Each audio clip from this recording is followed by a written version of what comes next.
Roll to Save presents Token of Our Humble Love for You Day, a Paranoia actual play podcast.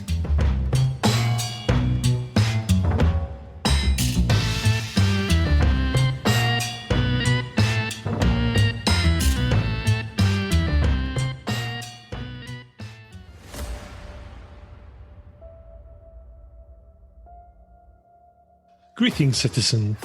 You are a citizen of the far future. Your home is Alpha Complex.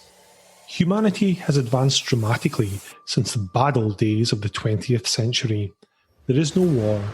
There is no famine. There is no disease.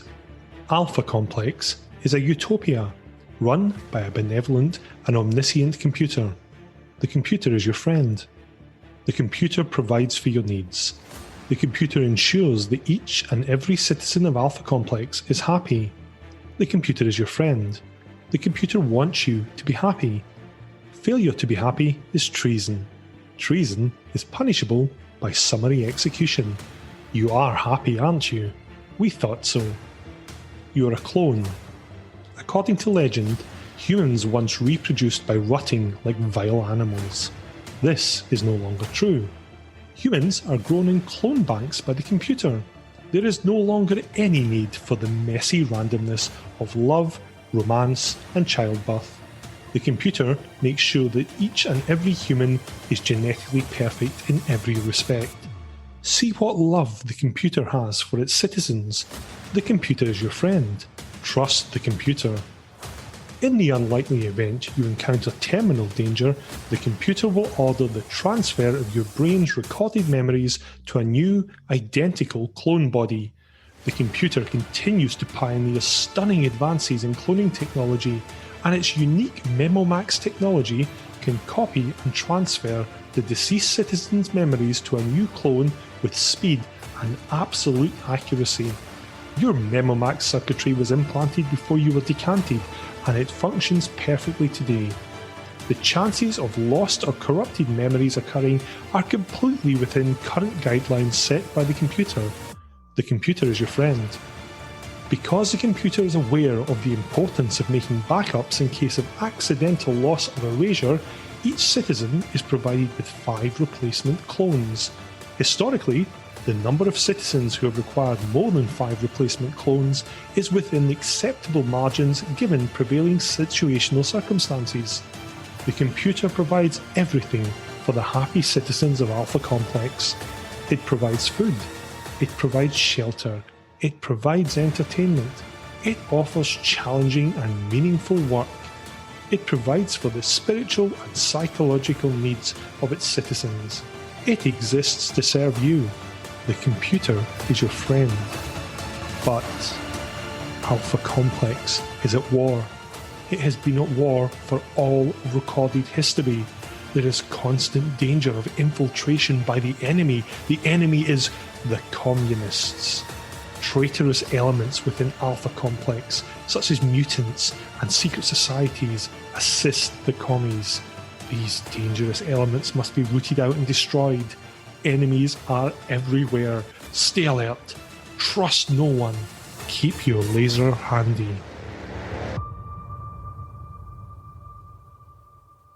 It is another beautiful Alpha Complex day. The lights are shining brightly as they always do, and we find ourselves in the presence of Troubleshooter Rapid Response Team 413. These brave agents, nay, the computer's elite, are gathered outside of PLC Supply Depot number 491 in RYT sector. Why are they there? Well, it just so happens that PLC Supply Depot number 491 is a front for members of the secret society The Mystics, who are distributing a brand new drug known as Whiteout around the complex. Now, before this brave team of intrepid troubleshooters kick the doors in to execute what is no doubt a flawless and well thought out plan to bring justice to the computer's enemies, let's take a minute to meet them. We're going to start with the team leader, that brave individual, that individual of peerless leadership skills chosen by the computer to herd the troubleshooters into battle. And this team leader is Blake R. KWX1. Blake, how are you doing? What's up, losers? You ready to do this? Let's get it done quick so we can knock off early, okay? Thank you, Blake. Truly inspiring. And next to Blake, we have the team's loyalty officer. Some might say the computer's right hand, that clone responsible for keeping a vigilant eye on his peers and making sure that treason doesn't worm its way in. That clone is Phoenix R, GIQ1. Phoenix, how are you doing? I am doing quite well. Now, my sanguine flock of troubleshooters, we are gathered here today to do the computer's will. And if you won't mind my trespass, I would like to lead us in a minute prayer. Our friend computer in complex, hallowed be your station. Your bureaucracy be done. Your will be done, as it is in your circuits. Give us this day our daily nutrient-rich gruel, and forgive us all our low color, except for the infrareds, who are getting exactly what they deserve, and lead us towards communism and mutants so we may shoot them, and deliver us from treason, unless also to shoot it. Now can I get an amen? Amen. Amen? Whatever. Truly inspiring, Phoenix. Noting whatever. He writes down a little book.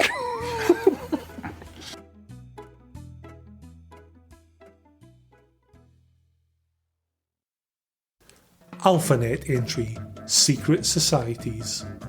Hang on a minute, what's with all this praise the Lord nonsense that's going on? I thought this was a game of Paranoia after all. Well, it is.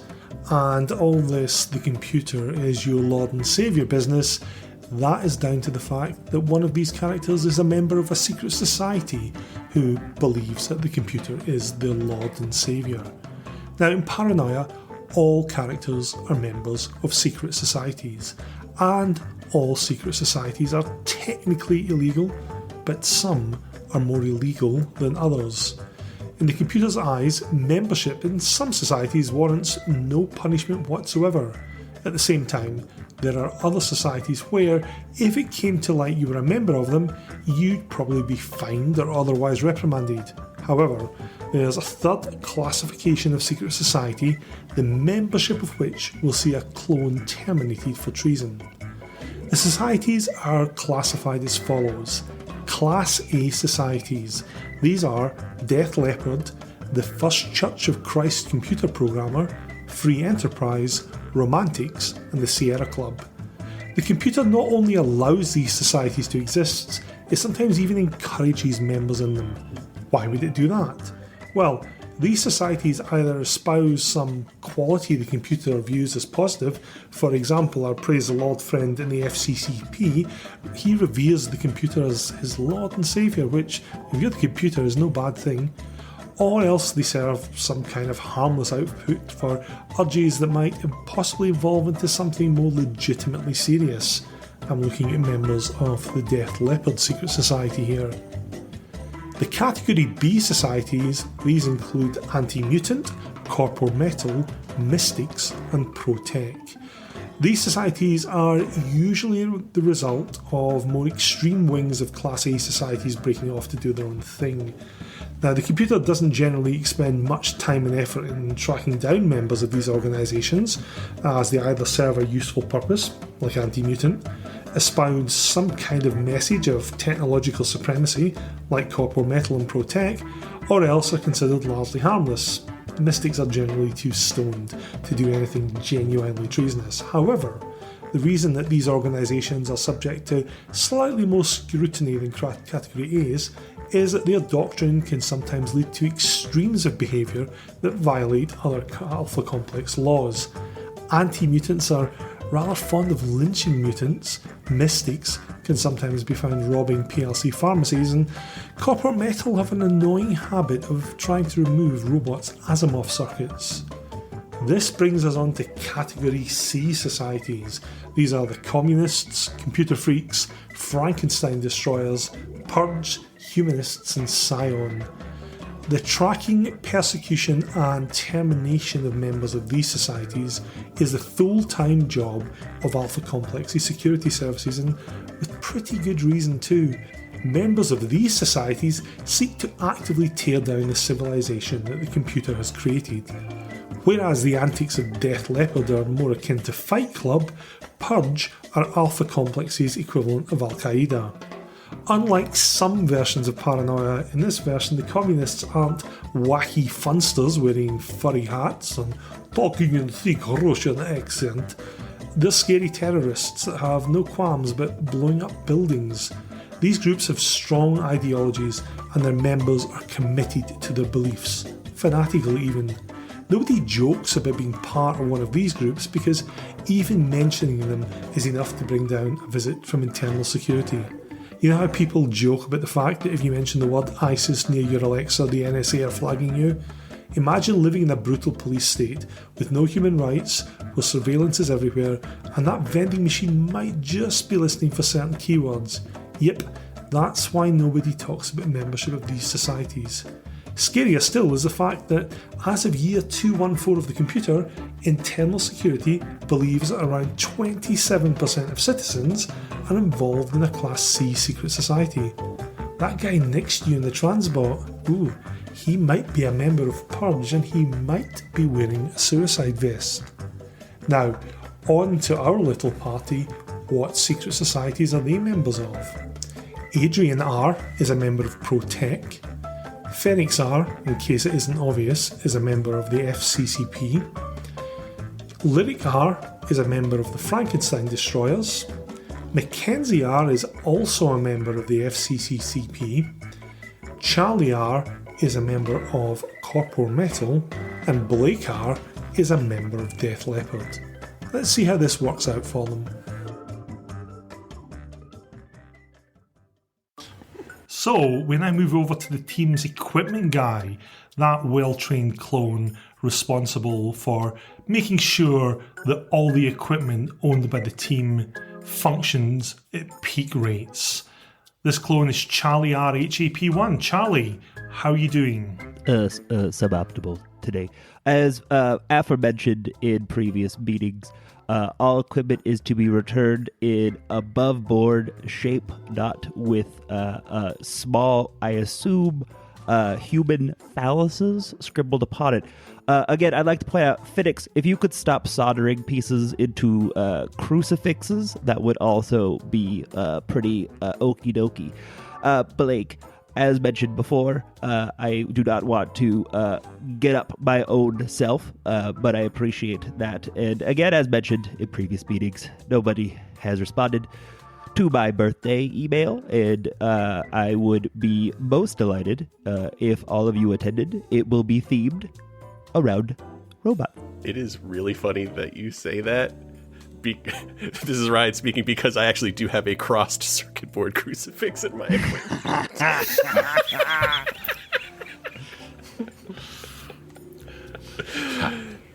Wow. Thank you, Charlie R. Now, speaking of equipment, we're going to go over to the team's recording officer, and that's Lyric R ENU1, the clone responsible for hefting that large camera around and recording every movement that the Troubleshooter team makes. Lyric, how are things with you? I mean, it's fine. Everything's perfect. I am happy all the time. I have been awake for many... Why are you asking? Who sent you? Who are you? Speaking of happiness, let's meet the team's happiness officer, Mackenzie R TLF1, that clone responsible for issuing the medication that ensures that not only a team a mean team, they're a happy mean team in carrying out the computer's will. Mackenzie R, how are things with you? Things are great with me. I'm super happy, and I hope you're happy, just like Lyric is. Thanks for the visit last night. I'm glad you got the extra stash. For all those that, if you're not smiling, come see me. I'll make you happy. I love to smile. Thank you very much, Mackenzie R. And of course, as everyone knows, happiness is mandatory. And finally, we have the team's hygiene officer, also responsible after a fashion for happiness, because as everyone knows, a clean team is a mean team.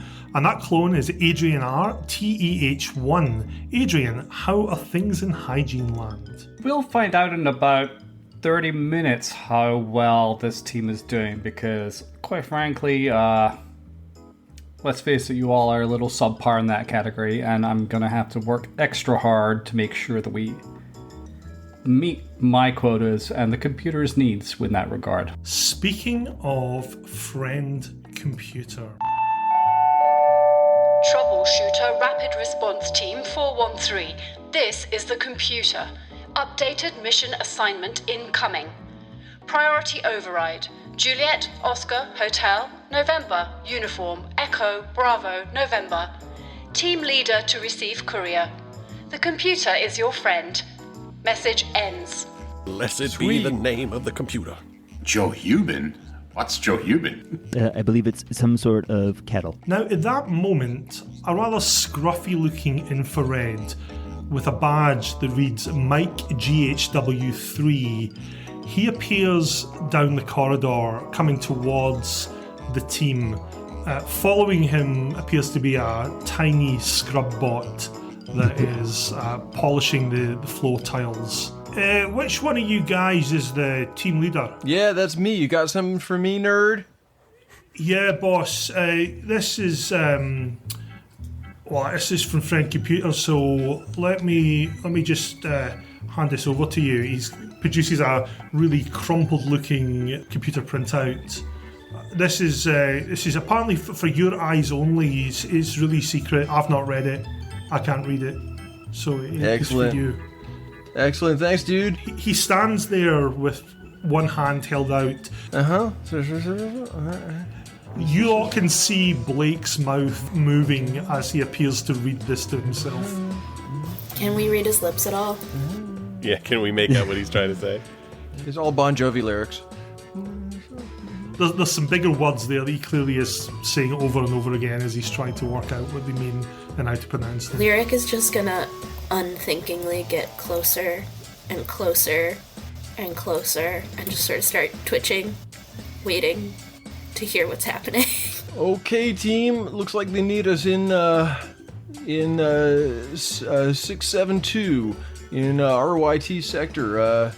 Let's see. There's a transbot pass for us here, so yeah, I guess we'll hop aboard and get her done.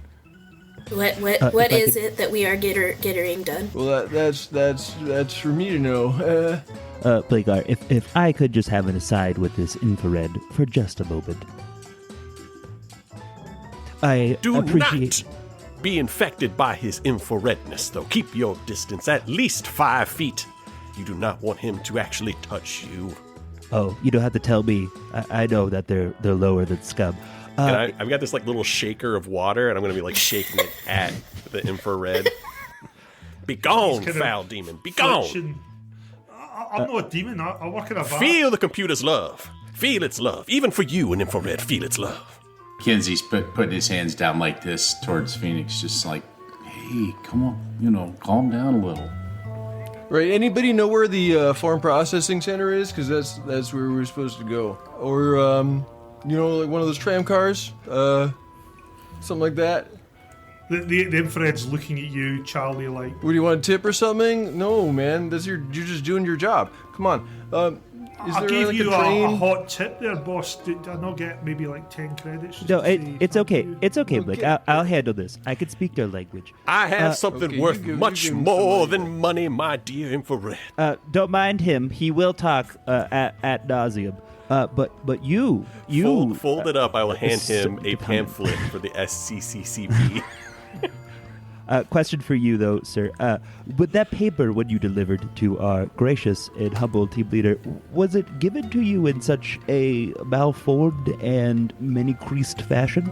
You see, I dropped it in the way here, and he points at the little scrub bot. Zippy there ran over it. Don't you dare blame the scrub bot. I'm sorry, I didn't mean to. Ask him. I will. Hello, little friend. No, I'll question him after you. If you speak out of turn again, I'll pull off your skin and eat your eyes. If you ever, for any reason, decide to blame a scrub bot or another robot for your failings, I will find you and eat your face. But anyways, you, Scrubbot, have a wonderful day. And you, if I see your face again, I will feed it to you. Okay. all right, have a nice goodbye. So did he tell you where the train is, man? He did it. He said he was lowly Phil. He runs off down the corridor at a rate of knots. Oh, dang it. How are we going to find the train now? I think you scared him off. I have a solution. We could, as always, ask Fred Computer. Yeah, I was thinking the same thing. Of course you were. Yeah, actually. Friend Computer, is there a train, some way we can get to Foreign Processing Center 672 in RYT sector? Citizen Blake RKWX1, what is the nature of your query? I've got a critical situation that needs my personal attention. What is the nature of your critical situation? It's critical. It's a critical one. Elaborate. So, is there a train around here? Checking my records. I can find multiple transports near your location. Good. Could you give us some directions? You can find terminals all around you that you can query for directions. Are you okay, citizen? My sensors detect stress in your voice patterns. No, man, I'm chill. It's good. All right, well, I guess that's that. Any of you see any terminals around? There are ones at like public information terminals. There's confession booths where clones can go to confess their sins to the computer. But yeah, there's several of these scattered around. Okay, great. I'm gonna go and use one of these terminals to find the nearest tram shuttle. I'm gonna nudge Mackenzie when I see one of the confession things, like, it could do you great favor to confess your sins to friend computer. He could. I just roll my eyes and shrug my shoulders at him. So the terminal, imagine one of those maps you get in shopping malls. You know the ones, the big expansive ones, couple of feet across, and they've got various little letters and numbers across it and a key. Well, imagine that, but with a roller ball like from an old mouse and a couple of things you can click on. And you can spin it and move it around and try and find your location. Blake, can you give me a software roll, please? You bet. Oh, the first roll. Software, here we go. All right, outstanding. Blake goes up to the terminal, looks at it. Again, those of you watching can see him almost like moving his mouth as he reads the various options. And he starts spinning the roller ball, almost giggling to himself. He eventually spins it so hard, there's a sort of fizz and a pop, and the screen just goes to static and says error. No! Friend computer, what have we done? Oh no, what did you do? What did you do? One of the glorious terminals of our Lord and Savior is now broken. While that is happening, Charlie walks up to Lyric and just starts talking. Okay, did you record the way that he befouled that innocent piece of paper, and then how he blamed that beautiful innocent robot? Those I would like to now. Before you can finish talking, I just get real close. You don't tell me what to record. But so no. Subsection. No. C. No. Page 4. 1-3. And then I walk away. Ooh, someone's not coming to my birthday party anymore. That's for... Hey man, I responded to your birthday invitation. I put the response in the mail. You should get it any day now. I will look most forward to it. Also, Yeah, no, I'm I'm curious sure it's coming as anyway. I sent it electronically, and I do not know how you would respond through a The physical... transport for RYT sector will be leaving shortly from platform 2. Great. Okay, platform 2. This came from speakers nearby. In fact, as you actually look round, Blake, the terminal's dead in front of you, and as you turn to your right, you can actually see the big, massive glowing sign that says Transbot Station. Does anybody know where the transport station Team is? leader. Just because. Team leader. And I'll just yeah. point. I point. Oh, okay. I don't think that was there. I think you're probably right. You're very smart. You would have seen it. I know you would have. Friend computer provides in our direst times. Let's go. Let's go. Once begun is half done, right? So, we're going to cut away now. The team get on the Transbot. And the Transbot, imagine, it's a very sort of sleek underground train packed full of clones of various different clearances. You're in a lovely red carriage that's full of various workers going to various fulfilling and sustaining jobs that the computer provides for them. There's clerks in there, there's terminal operators, there's mechanics. And eventually you make your way to RYT sector and the wonderful world of Form Processing Center 672. Now, those of you who have worked in CPU, this place will seem very familiar. It's a large office block, and there are clerks of various clearances walking around throughout the place to photocopy and file documents. There's a lot of documents, some of them urgent, because you can see people racing around to get these filed and photocopied. There's other, obviously less urgent documents as people stand around and chatter to each other. And there's cubes everywhere, just people in cubicles just producing documents, taking documents away to be photocopied and taking documents away to be filed. And there's a variety of tubes along the wall where documents are rolled up and put into little capsules, put in the tubes, and they shoot off to wherever they may be going. Your briefing room appears to be in a large breakout space that is surrounded by cubicles. And these cubicles, people keep walking across the breakout space because it does appear that this area is next to the one good printer in the office. As everyone who's ever worked in an office knows, there is always one good printer. That printer that everyone can rely on to faithfully churn out documents. And this printer's big. This printer is probably about 8 foot tall by 4 foot wide, and it is just constantly churning out documents. There's clones going up there, getting past you to get the documents out of the printer and to take them away and file them somewhere else. In short, it's a very, very busy area. And occasionally the printer will light up and it will start spitting out a volume of documents. And these pieces of paper come shooting out at a rate of knots. It's a very loud machine. There's a lot going on. But thankfully that doesn't happen very often, and I'm sure it won't interrupt the briefing and stop important information coming forward. And as you get into this area, you can see your briefing officer. She's wearing a green uniform and her badge reads Bella G REW4. She's wearing a little cap that says Power Services. And as she sees you, she positively lights up. Troubleshooter Rapid Response Team? Oh my gosh, I'm so glad you could make it. Please, take a seat. You notice there are various beanbags arranged around the floor. Charlie will make sure his beanbag is the one closest to the printer, and he will sniff it longingly. That's the good one. Oh yeah, you could tell. Adrian will be watching this very suspiciously, taking notes. Hey, Charlie, just since we're all going to sit down for a while and get a briefing, do you think maybe you could, run off and get us all some of the bubble sodas? It would be my pleasure. But first, my verded comrade, would it be all right if I was to grab some refreshments for all in the room? Absolutely. I'm sure this will not cause any problems. Please, go and get some refreshments, but remember, don't be late. You don't want to miss something crucial because that's absolutely going to be on you.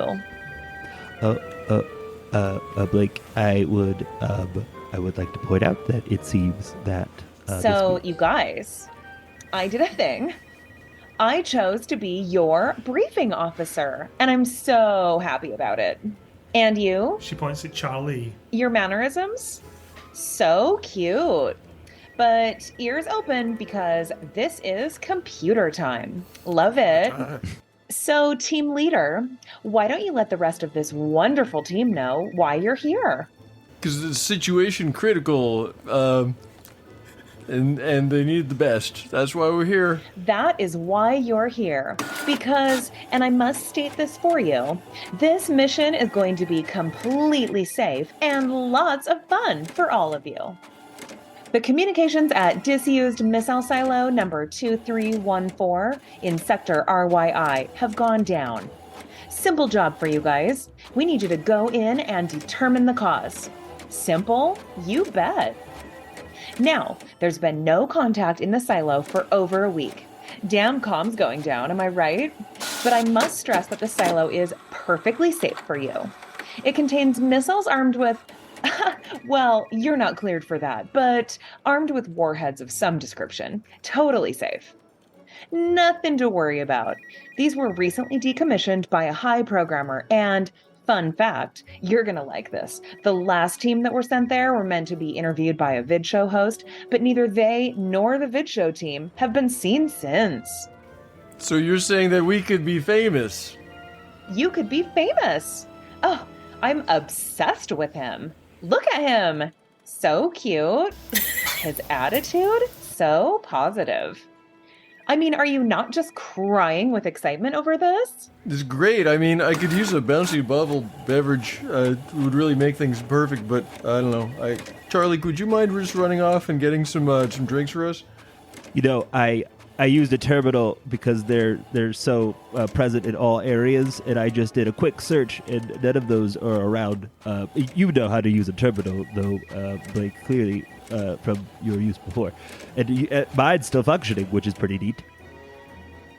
But no bouncy bubble beverage, I guess is what you're saying. No, they only had jumpy bubble beverage and a skippy bubble beverage, but no bouncy. Now, speaking of drinks, there are vending machines nearby, and they have loads of B3. They have classic, new, and they also have new classic. Oh, and they also have experimental. That's an R&D flavor. It's meant to be amazing. Anyway, the technical specifications for this communications array will be provided by R&D, and you'll also get equipment provided by PLC. You'll get that in RYT warehouse number 429. Also, here are some transit passes. Once you've got your equipment, there's a transbot station right by it.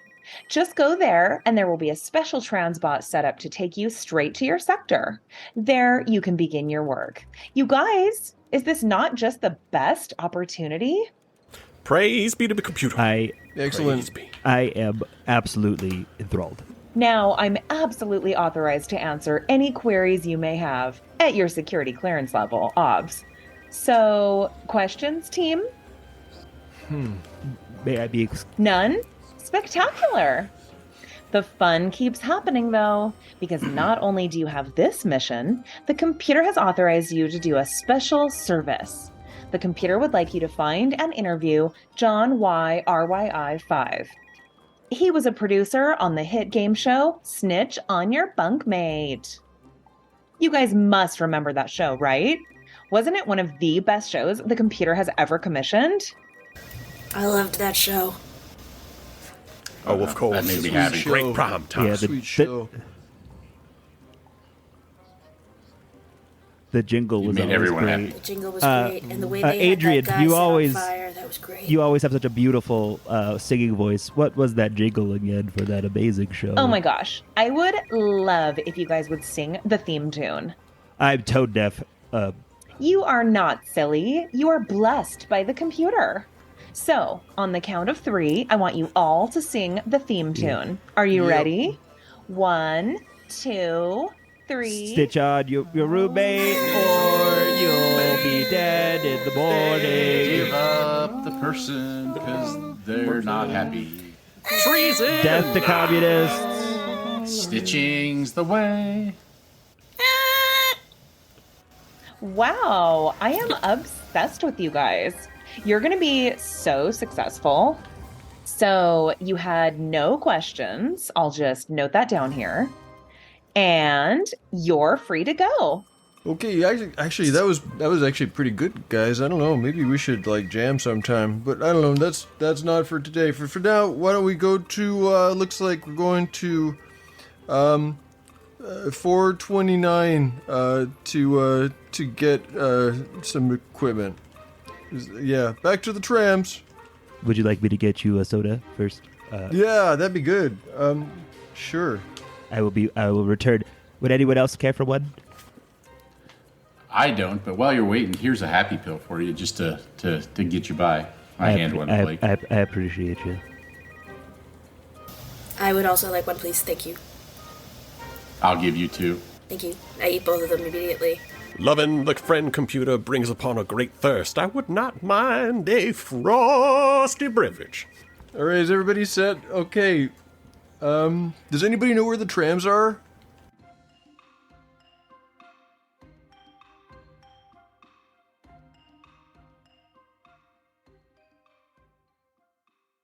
For those of you who've never been to a PLC warehouse, imagine IKEA, but in Alpha Complex. This is a large room. It is like a waiting area, and there's a large door that opens into an area full of racks with boxes and crates piled high. And there are little screens along the wall that display numbers, because as you come in, you ordinarily take a ticket from a vending bot and you wait in the large queue to get your equipment assigned, because there's a counter underneath these screens where clones are giving out their equipment. Now, this PLC warehouse is a little bit different from some of the ones that you guys can remember. Maybe it's the soot in the walls, it might be some of the fires that are burning, could be some of the yellow tape that's up, the chalk outlines on the floor. It could be the groups of armed forces soldiers standing on guard duty, or maybe it's the internal security agents grilling employees in the warehouse. But as you come in, you can see all of this. Plus you can see, for once, there's no queue.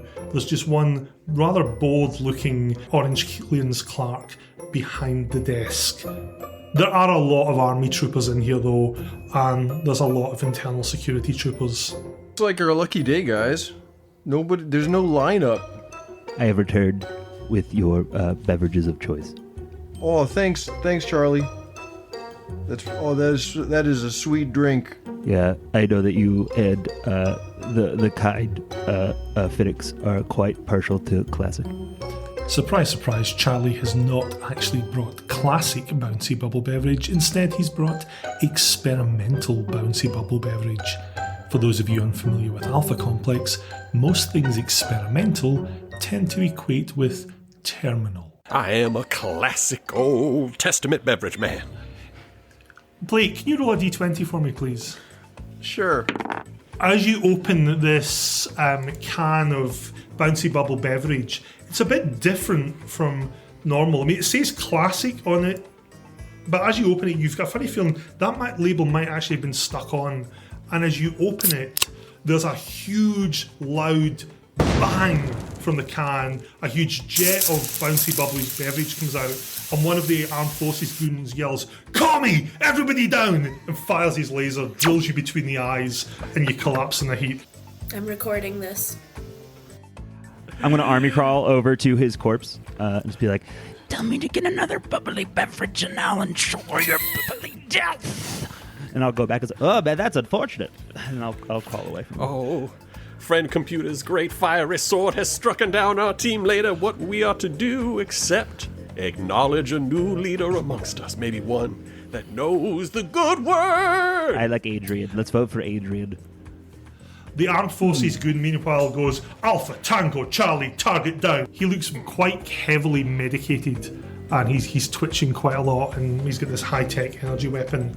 He's standing between you and the counter. Well, if nobody's going to be the leader, I guess somebody that knows the good word needs to stand up. Excuse me, fine officer. I believe that someone... The flaming sword of friend computer himself. We are just but here to pick up some vestiges of friend computer's power. And I'm going to say, like, on one knee.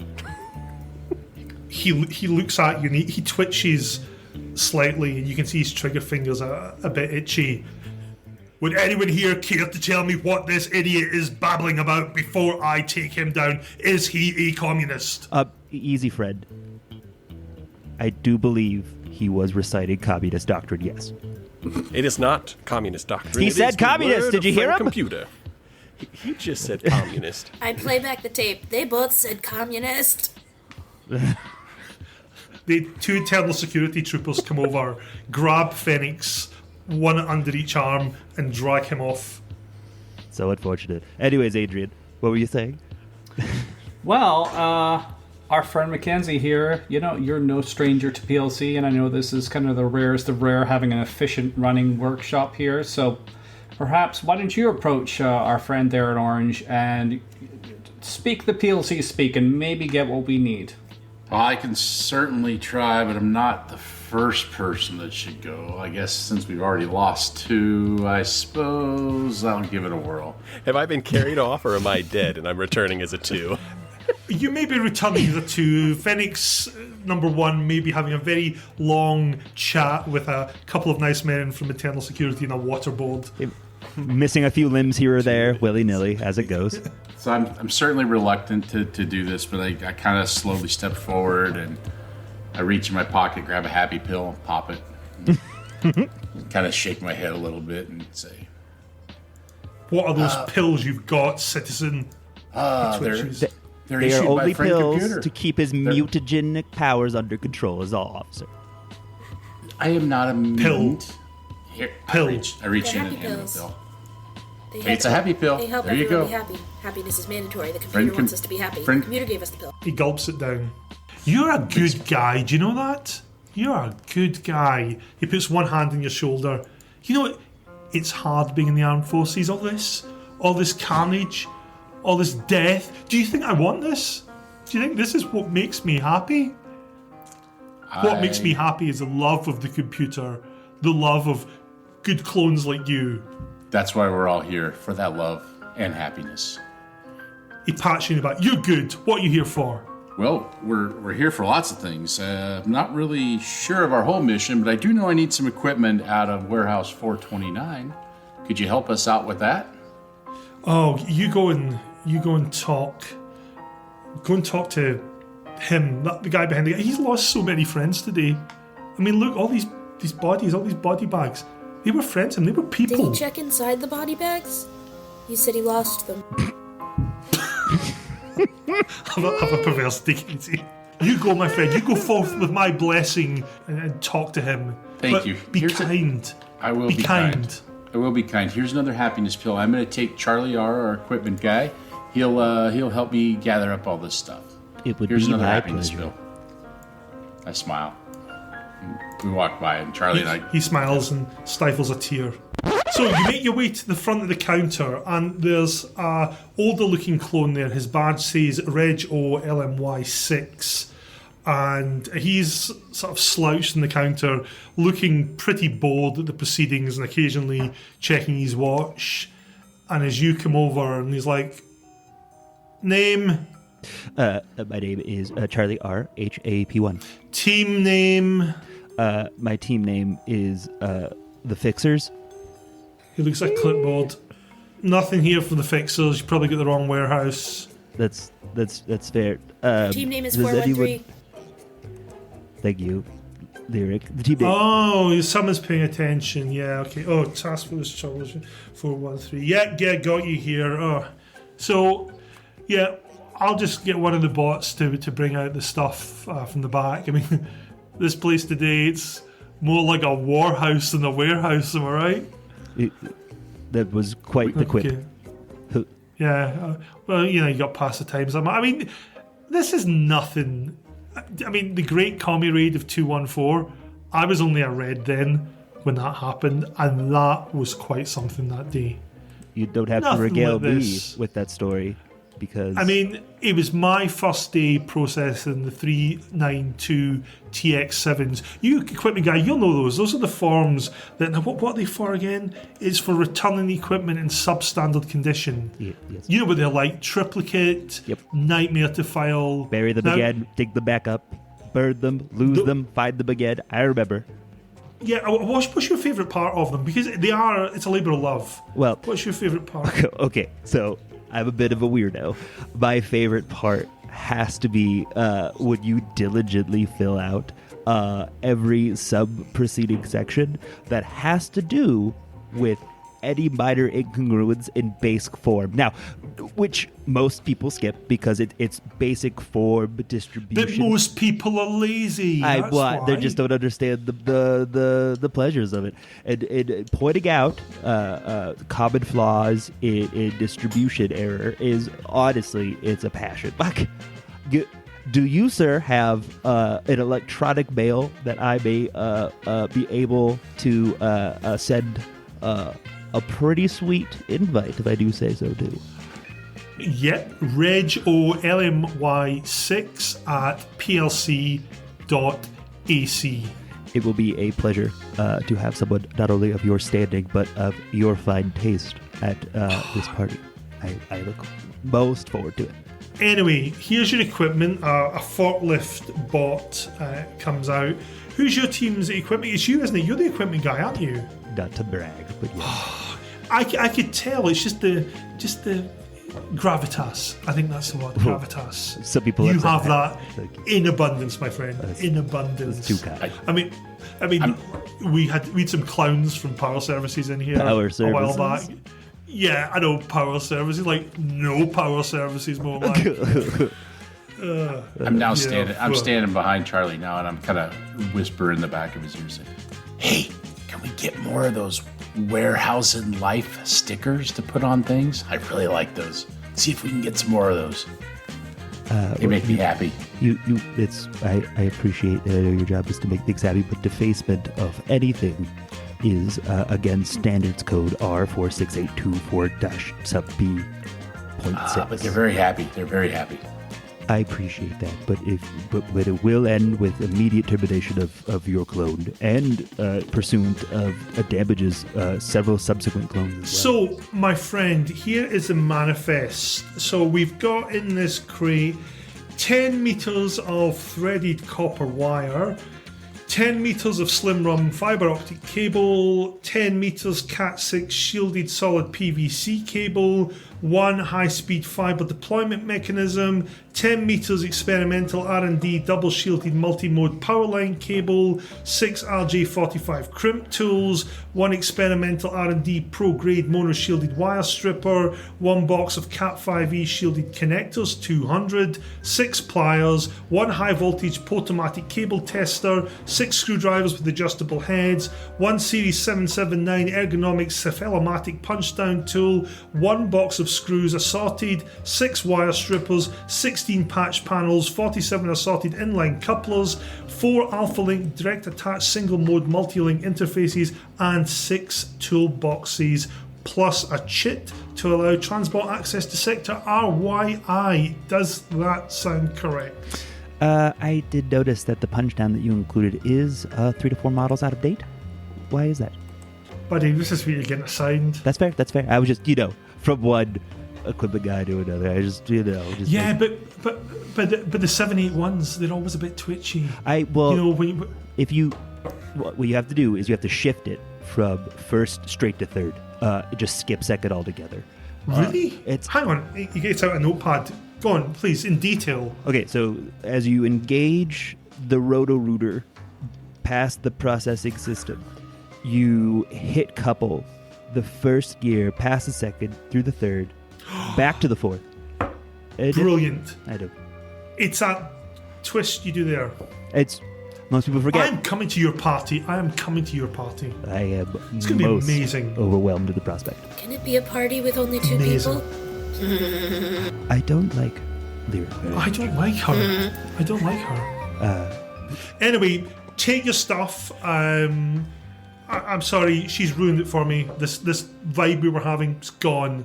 Ruined by my guess, Power Services. Power Services. Am I right? Pulling the plug on the vibe. That's what Power Services do. You know what Power Services controls? Your air. Well, actually, Friend Computer controls our air. Strange that you would say that you would control such a thing. Are we not all part of Friend Computer? Yes, but I don't understand how you control. You only act under the auspices of Friend Computer. I didn't say I control, I said Power Services control. Check the tape. Power Services is a part of Friend Computer. So at this point, Blake and Phoenix turn up again. Phoenix are GIQ 2, and Blake also has a shiny number 2 in his badge as well. He has a poo on his badge? 2. A 2. I heard what you said. My statement stands. This is a family podcast. We don't have Is that there sort anything? of Is childish, there anything more family potty humour. oriented than poop jokes? Maybe in New York, but not here in Utah. Never New York We don't even sell liquor in anywhere else but liquor stores Exactly. in Utah. As we say in Nebraska, not my pasture, not my bullshit. Whoops. Now, my fellow compatriots, did we miss anything while we were in the We skies? killed 15 communists. Yeah, sorry guys, sorry we're late. We had to walk here. I can't find the tram. Well, some of us were able to get some equipment, and we're all still happy. Are you guys still happy? Oh, excellent. That's great. Very happy indeed. I think we're ready to go. Let's get her done.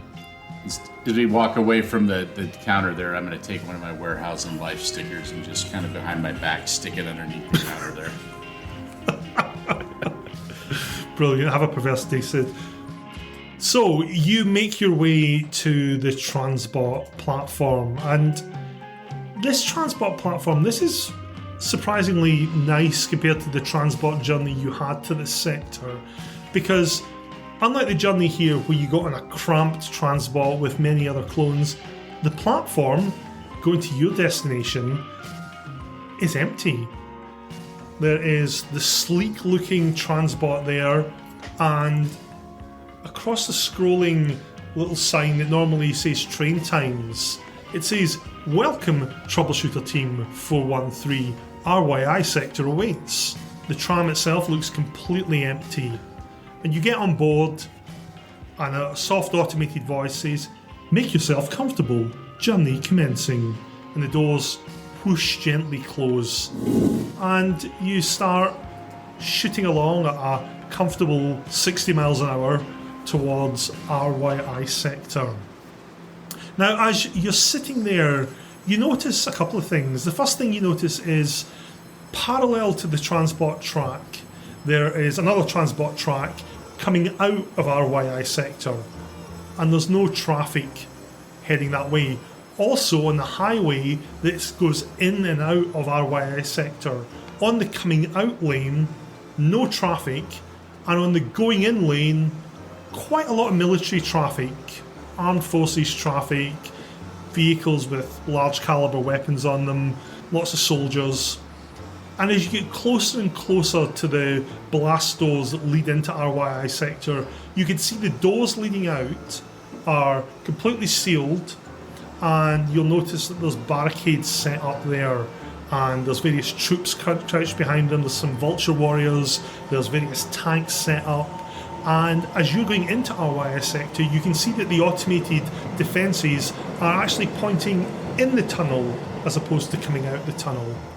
And as your tram gently slides to a stop, the doors behind you close, and the Transbot comes to a halt, and a voice says, "RYI sector, please disembark." That was actually really nice. That was a nice ride. It was an exquisite ride provided by the friend computer. I am wary that the shadow of something bad is upon us. Would you all join me in another prayer? Feel free to join in. You should all know this prayer. It's straight from the maintenance volume. I shake my head and hand Lyric a happy pill, and I take one too. I will actually take one for a change, which is pretty rare for Adrian. I take the happy pill and I turn to Mackenzie and I say, "I really think don't you think you should be leading all these praises of the computer? I feel like you just are much more eloquent when you praise the computer than he is. He's just, it's almost like it's too much. It's like he's hiding something, you know?" Everybody, loyalty to me, to the friend computer. Sing. You all know this prayer. It's from the maintenance volume. Let's all begin. It's called the Serenity of Circuits prayer. You should all know it. Friend computer. All right, everybody. Okay, friend computer. Friend computer. Friend Friend computer. All right. Friend grant me the serenity Okay. This is to the short accept the version. things To accept I cannot change. the things that cannot change. The lasers. You next, Mackenzie. The lasers are not our friend, but computer is. All right. Lyric, you're next. Everything is good. It's not When the quite. A computer little disconcerting. says it's good. Computer. No, that's enough. We That's enough. love You're the bastardizing this beautiful. I'm swaying back and forth I don't now. know. I kind of like it. I think it's not that bad. Catchy. All right, Blake, you're the next verse. For those about to rock, We right? compute you. I don't remember that. That must be. I'm a king. I'm a king computer version. Are you possibly the Book of Corman or? Oh, I guess you don't know that version. That's the AC/DC version of that prayer. You know that one, right? AC. Oh yeah, the power conversion. That's right. Yeah. Adrian, the next verse. We're all here to serve the computer and do our things as long as we stay really clean and stuff and things. Right? Of course, on the last little bit, Charlie. Charlie seems to be preoccupied with a lot of stuff in the crate. Charlie is preoccupied making a pipe bomb. This should surprise no one. Hey, There's Charlie. There's the noise of soldering. We all pray. We all pray out our own way. excuse me. Are you soldering in the middle of a prayer? What is it you are soldering? Are you messing with the most precious of R&D equipments? I was just trying to make you more crucifixes. Is he in fact making me more crucifixes? You have to have a look in the crate and see.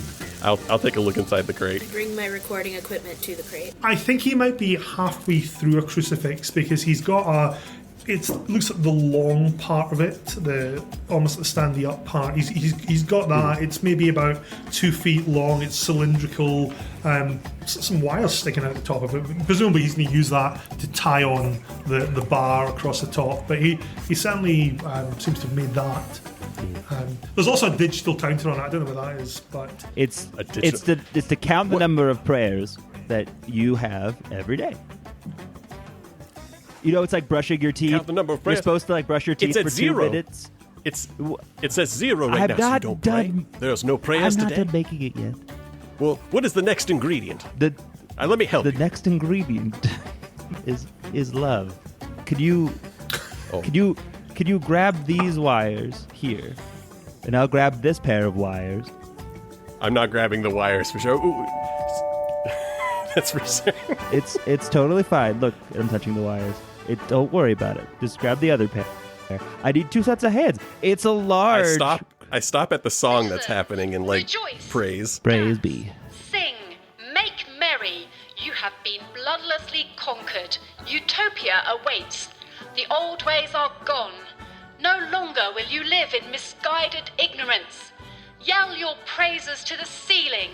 The day of glory is upon us all. Prostrate yourself before the majesty of the complex. Hunt down the detractors. Be fierce. Be loyal. Drive the unconverted into the open. Let them be there for all to see. Show your devotion to the one true complex by presenting. All right, the well, if token you of go your back over humble there, love. I'll finish your Onwards special to victory. countdown counting Message cross. ends. Fuck this. I pull out the pipe bomb and I pull all the wires out to see if I can take him with me. What is my missive? I want you. What the hell? Wait, so I would have been on the ground praying. Would that have helped me at all? well, that's a good question. Would that have helped you? Let's Praying see. or the I being will on let the Mr. Mr. D20 can help you here. I did put it really Roll close a to his D20. head before I pulled the wires. For the He record. told you he was going to kill you, Ryan. That's He so warned you mean. several times. You shouldn't have spied on me. A 9. I use any perversity I can to shove that down to make sure he stays dead. I'm dead. I think you have to increase it, right? I think you have to increase it. I don't know. That would imply knowledge of the rules, citizen, which I don't believe you have. As you go to pull the wires out and Phoenix looks up and tries to move aside, there's a high-pitched kind of... And you notice that Lyric's eyes seem to be glowing, and as she does so, Phoenix levitates straight into Charlie, and there's an explosion, and there are the remains of those two scattered around, meaty chunks everywhere. So did Lyric just kill me? Not on purpose. I did kill you on purpose. Fun. That was I didn't. I just wanted to kill you once, and to be fair, I wouldn't have done it had you not come and peeped at what I was doing. Fair enough, I guess. And I went with you. So as the remaining four of you are coughing back the smoke and little bits of Phoenix and Charlie that may have got in your throat and in your hair and up your nose, you will see a map of RYI sector. Now, for the listeners at home who don't have a map, RYI sector has got 8 notable locations on it. There is a service firm, an orange service firm called Procedural Percups. There is an insect location known as the Fresh New Outlook Brain Scrubs. There's also the Toasty Cozy People's Fusion Reactor that supplies power to the sector. There is a red HPD and MC service firm called Defense Disclosure Broadcasting, notable for their show Snitching Your Bunkmate. There is also Pizzazz Plumbing and Aesthetic Electric, which is a tech services firm. There is a PLC firm known as Storage Silo Solutions. There is also CompNode RYI and the Silo 23134. And those of you using Roll20 will see that sheer minutes of work went into that map. Yeah. What is that? Paint? Just, I don't have access to that kind of software. That's just great. It is like cutting edge tech. I'm not actually cleared to tell you what was involved in making that. I am only a red, so that's totally fair.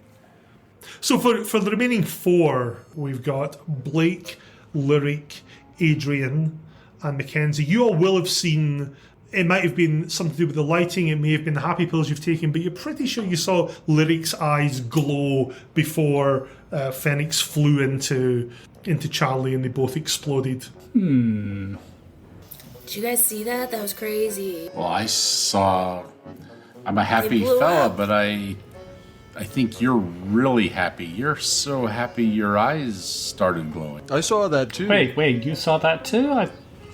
How many of those happy pills have you guys had? Not as Not many that as you. Have had a few. Well, anyway, do you guys want to go and check out one of these places? Like, Procedural Percups is closed. Maybe, we can get the work done there and then, knock off early. Sounds like a plan, boss. Alright, let's go. Can somebody grab that crate and drag that along behind us? Whatever's left of it. It's a good point. The crate itself is a bit of a toasted mess. So what we'll say is, every time you try and use one of the things within the crate, Mr. D20 will come into play and he can decide whether that works, if it doesn't work, or if it explodes spectacularly. The crate itself does have wheels. It has a little handle that comes out that miraculously has not been damaged in the explosion. The crate, however, is absolutely smeared in bits of Charlie and Phoenix. Every time you pick up a device from it, it will be chunks of clone just dripping off it. But that shouldn't bother you. Find my wisdom teeth. It's good luck. We are not going anywhere until this is cleaned up, quite frankly. And the fact that you didn't recommend us doing that, Mr. Team Leader, is rather disappointing. He takes some notes. Pow pow, right? Right, Adrian? Pow pow. I will start digging out wipes and sprays You know what I mean? and all the appropriate Anyway. things and hand them out. I suggest forget it. you all get to work. Yeah, get to work, guys. Stop Lyric lollygagging. looks confused at the wipes and then eats one of them. It doesn't taste good. In fact, it's probably pretty toxic. In the real world, most wipes are designed so that babies can safely eat them and not die.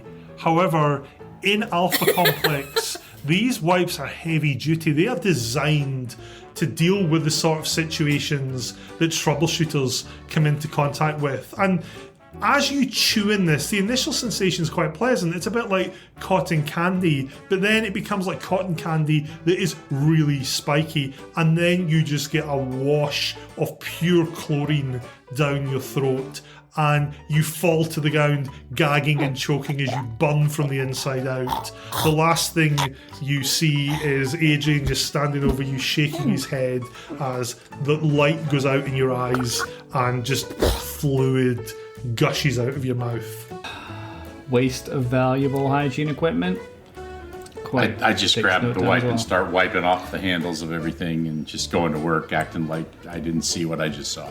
I appreciate it, Mackenzie. You actually might be worth redeeming. Thank you. I am happy.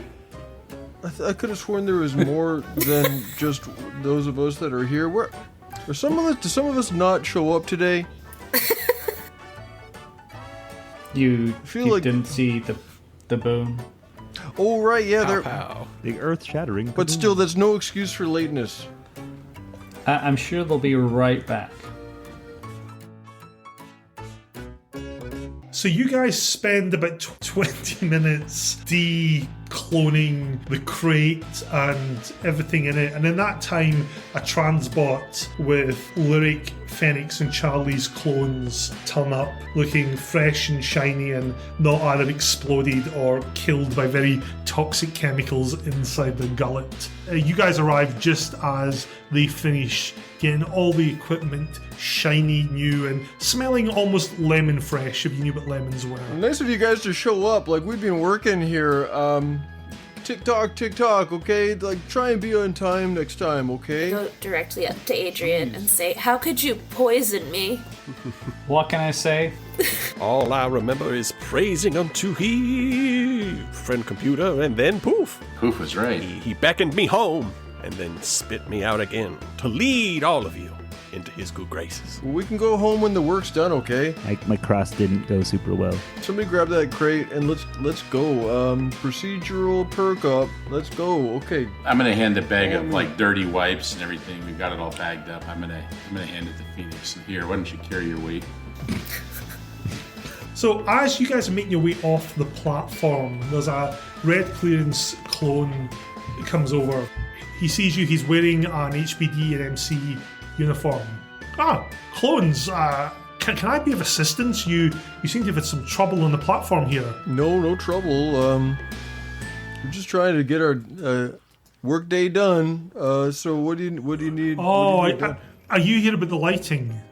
Yes. Yeah, the lights, I mean, they keep flickering every now and again. It's probably some nonsense in the power plant.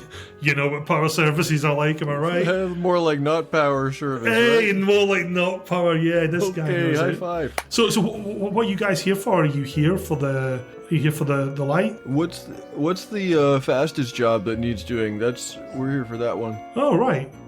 You're troubleshooters, right? Well, we are here to locate the previous team, as well as a videocom correspondent as well, who were... We are friend computer's flaming sword sent to thee for justice. Yeah, we're a flaming sword.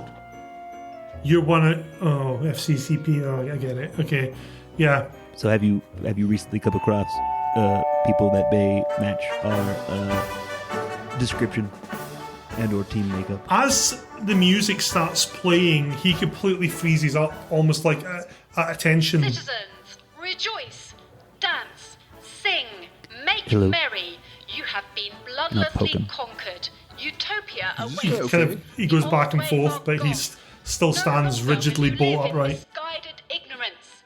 Yell your praises to the ceiling. You're pretty sure in the distance you can hear two autocars colliding. Prostrate yourself before the majesty majesty of Do the complex. you guys want to go see Hunt down the detractors. what that was? Be fierce. Be loyal. I mean, drive the I guess so, man. unconverted into the open. Let them be there for all to see. Hey, Show your devotion to the one true Mackenzie, complex. do you have one by of those presenting pill a token thingies? of your humble love. Onwards to victory. Message ends. I do. Here's a happy pill. Okay, I try to. Here's one for everyone. Here's one Put for it in everyone. his mouth. As the announcement finishes, he launches himself at Charlie, and he appears to be trying to claw and bite at you. So, Charlie, what are you doing? I immediately take out my laser pistol. Okay. And I put it underneath his chin, and I go, You messed with the wrong fucker. and I'll pull the trigger. Okay, Lyric. It's a family show. What is Lyric doing? I will approach and hit the guy with my wrench, I guess. Okay. Mackenzie, what are you doing? I'm stepping to the background and letting them take the lead, and slowly reaching for my blaster just in case. Yeah, I don't know that this is supposed to be happening. Yeah, I'm gonna reach for my blaster too. Okay, Phoenix. I'm off kind of doing my own little thing. By doing his own little thing, Phoenix actually means he's using some household chemicals to try and make a quote-unquote special package for Mackenzie. Charlie, can you roll your energy weapons blended? Lyric, can you roll your wrench? Okay. Other two reaching for your blaster. So as this all goes off, this clone screeches and launches himself at Charlie. Charlie pulls out his blaster and fires. It goes off and it zings off the ceiling. But at the same time, Lyric swings her wrench, which is quite a large wrench, and he just cracks this guy's skull open, and he falls to the ground in a twitching. As he expires, he goes, "I love friend computer," and then lays still. Meanwhile, you notice that Phoenix seems to be playing around with something in his backpack. I use the wire strippers that I have, and I start to cut off the guy's face to wear it as a mask over my own. As I go, You think you could get away with harming me? and just keep repeating it as I do that. So Charlie goes to town with some wire strippers. If you've ever seen a human face taken off with wire strippers, you'll know what that looks like. For those of you who haven't, it's quite a long and arduous process, and it doesn't really produce a particularly neat result. And Charlie ends up with this somewhat ragged chunk of wet flesh that he holds up, dripping bits of clone. The rest of you find this quite repulsive, and you all throw up. I would have, as soon as I... That's messy. That's messed Can I up. also go and record whatever Phoenix is doing?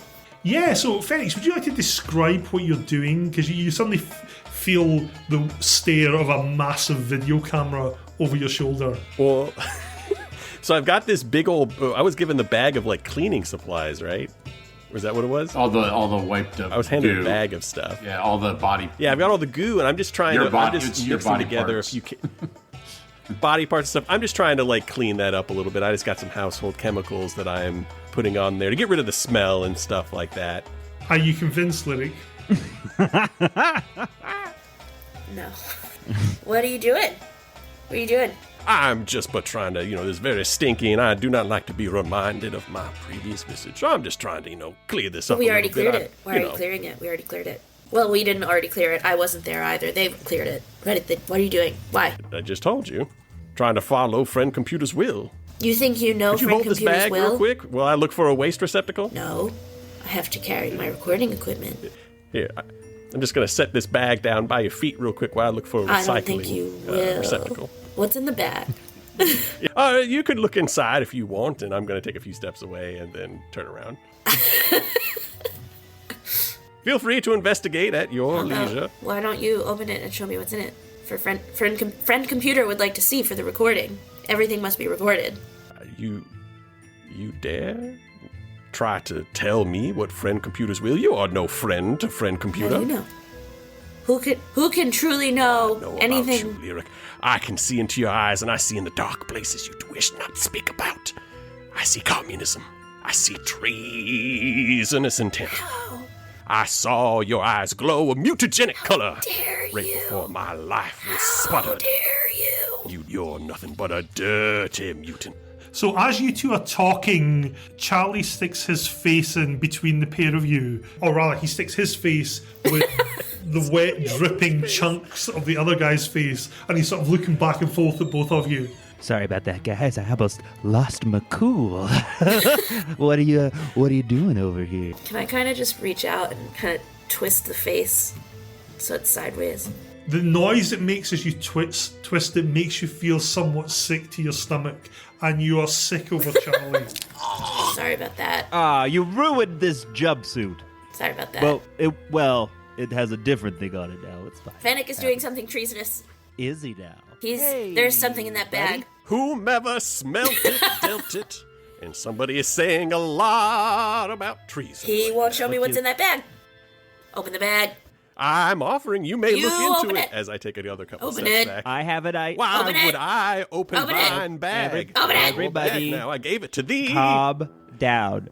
I'll just do what I would always do in this situation. I will take this man's face and I will huck it at that bag, hopefully opening it slightly and seeing how it reacts to human flesh. Yeah. Ryan, where did you put the bag? I put it right next to Lyric. I backed away. Like on top of I her moved feet. away.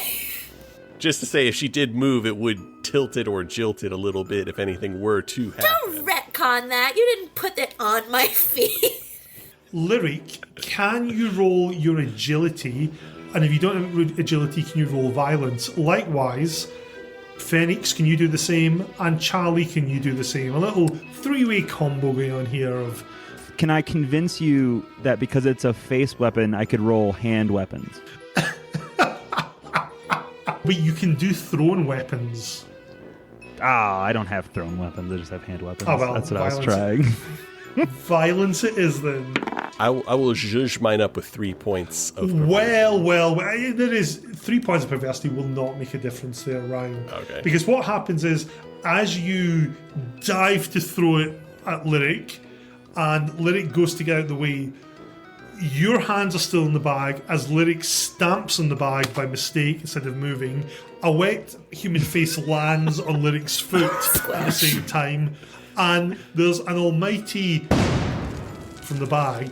When this horrible, odious mist clears, there's a dead Lyric and there's a dead Phoenix. And ironically, the face mask is split in half and is lying on each of them. Adrian, write that down. Mystery bag, ill affected by removed human face. I'm on my 4th clone already. I'll take notes, but I know that you're not coming into this cold whatsoever. You know exactly what happened. But just write that down. Thrown, removed human face onto mystery cleaning sack betwixt two clones causes energetic reaction. So you're standing outside procedural perk-ups with that mess lying on the sidewalk behind you. Procedural perk-ups is a small office building. It's a CPU building. It's largely where orange and yellow clones work. The building itself, though, has an infrared corridor. You can go into it. And as you make your way into the building, what you can see is essentially cubicle land. There are cubicles everywhere, and at these cubicles you can see orange and yellow clearance office drones furiously typing away at their terminals. They all look glassy-eyed and unblinking. Now, Adrian, as a CPU consultant, you know that's a fairly normal look for people working in CPU. After all, paperwork can be that interesting. However, they are all seem to be typing in time with each other, and their eyes are moving across the screen in a vaguely hypnotic way. They're typing very, very frantically. Imagine, if you like, those scenes in Hollywood films when someone says, "I need to hack the mainframe," and they just batter away at the keyboard and then go, "We're in." That's what these guys are doing, just battering away keyboards almost unceasingly. They seem to be completely oblivious to you, and you notice that all the computer cameras in the room seem to be focused on them. They're not moving around to scan the room, but they're all focused on these clones. So, Blake, what do you think we should do? I don't know, this is kind of boring in here, so... we don't need to just stick around and, like, watch people working. Boring? What do you mean, boring? This is the picture of efficiency. You could learn some lessons from these individuals. Okay. Perhaps you should, because quite frankly, your efficiency at leading this mission thus far has been wanting. Pow. That's right, my friend? Okay. All the clones suddenly freeze up and stop typing. Okay. I have an idea, and I grab my wire strippers. Citizens, Now bear with me. rejoice, It's dance, gonna sound sing, crazy. Make merry. You take their faces You have off? been bloodless What? Why would I do that? No, we Utopia strip the awaits. wires off one of the The old computers, ways then we are cross-wire them in, No and that longer way will we you can set live up a in secondary misguided monitor to see what they're ignorance. actually looking at. Down Take the their halls faces of off. That would be ceiling. insane. Day of glory is impossible. Prostrate yourself What do you before think of the that idea, majesty though? of the complex. Hunt down the Yeah, detractors. do it. Be Yeah, that sounds like a good fierce. idea. So I would Be like to try to, loyal. like, at the very least, Drive see the what they're working unconverted on, into the open. because I know I don't want to Let them approach be them. there for all So maybe, to like, see. pull some Show cables, your devotion do to tech guy the Okay. stuff. true I am a complex biologist. by Beep bop. presenting a token Brian, what would of I your do? humble love. You're an engineer. Onwards to victory. Message ends. This is a bit boring for me, though, so I'm gonna catch you nerds later. I'm gonna walk out. So you can see these computer terminals, but as you're putting your plan together, one of the clones, as the music stops, all of the clones go back to typing feverishly, except one of them suddenly breaks down sobbing and goes, "What are we doing? What are we doing?" And at that, all the other clones turn around to face him, and they all leap on him at once. And there's literally a pile of bodies, and there's screaming coming from underneath the bodies, and there's rending, and there's tearing going on, and then they all suddenly get back up. They're all covered in blood. This poor guy is lying just torn apart. There's limbs missing, and they go back to typing away feverishly. I have an idea. Mackenzie, this seems like your department, so why don't you help them with stuff?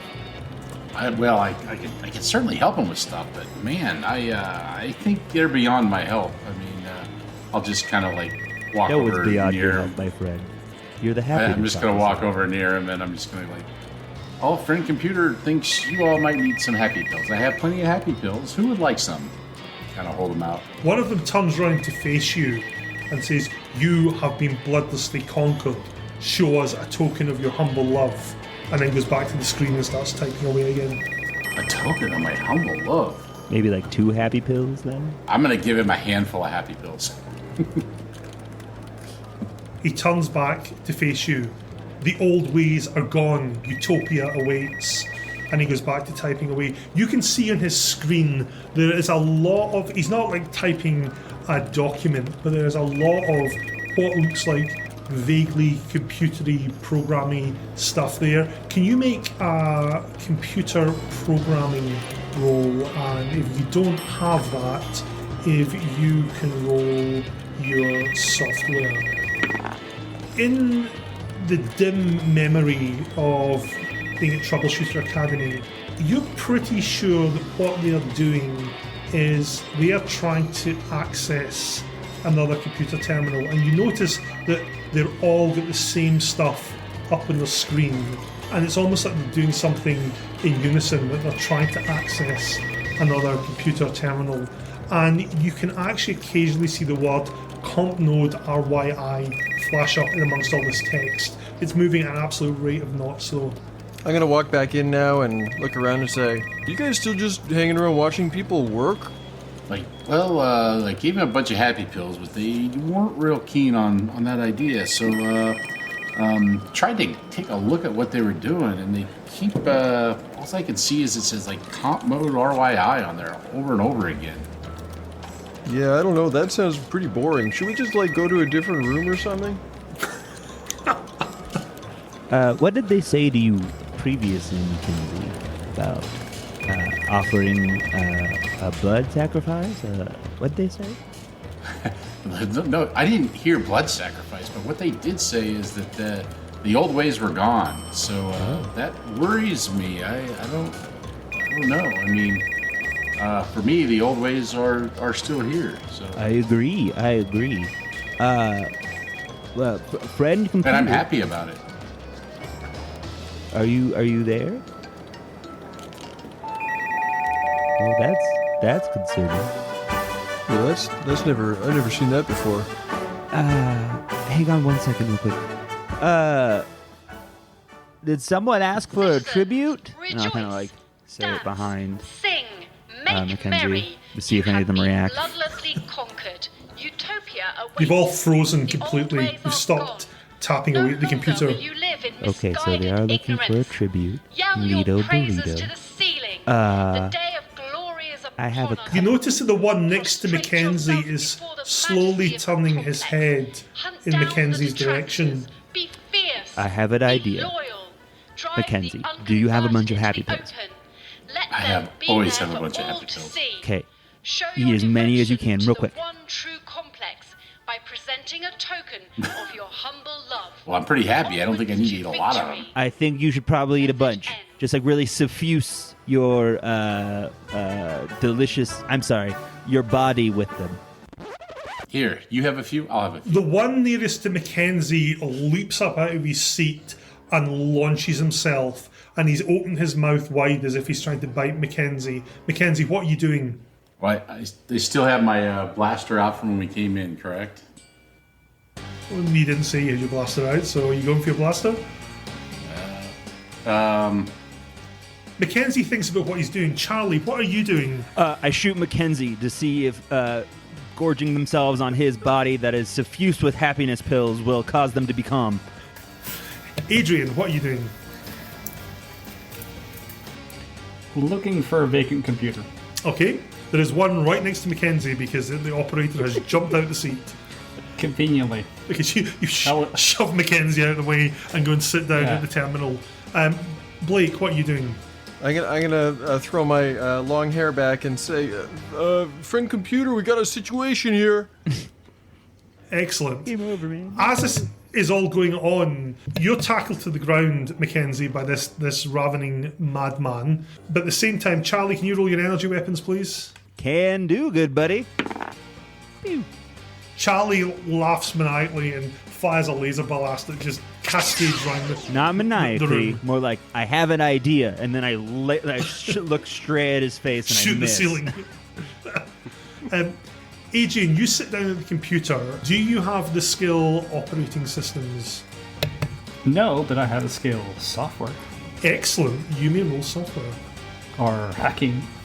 If you have the skill hacking, you may roll that. It's not entirely legal, but... Unfortunately, with all this commotion going on, you're fumbling over the keys. Maybe it's the fact you hear Mackenzie screaming behind you, but you're basically trying to figure out how to log on. Mackenzie, the guy hanging over the top of you, he's not trying to bite you. Instead, he opens his mouth, and what looks like just a load of black dust comes pouring out. Oh, that's horrible. And it goes into your mouth and up your nose. And you start twitching horribly on the floor. At this moment, Lyric and Phoenix, you come in through the door like, hey, what's all the fuss? And you see this. What you also notice from your vantage point at the door is that all the other clones are turning round to face Charlie, Blake, and Adrian. You guys are really late. Well, if y'all would like to reconnoiter out in the hall. I think that's a great idea. Slow. That's Must a good be idea. moving, must get moving, must Yeah. move. Adrian, are you staying at the computer terminal or are you following the team out into the hall? Oh no. I have my first quick shot and now I'm piecing out. Excellent. So you all peace out and you leave dear old Mackenzie twitching on the floor, and you enter back into the hallway of RYI sector. You're pretty sure as you go out and the doors close, you see Mackenzie stand up and just stand next to the terminal, bolt upright, next to the clone that spewed the black dust into his mouth. Seems he's been infected by a maleficent form of control. Not like the beautiful, wonderful control we are witnessing from the friend. No, my cousin Something got dark. a bad case of mysterious Darkness here. black dust, and he's fine. He's part of like a hive mind or something now. I don't know. I don't like listening to his literature talk, whatever as it was. We shall tread carefully. There are demons about. You tread carefully. I'm going to run far away from this room. Let's go check out the Toasty Cozy People's fusion reactor. I bet that's fun.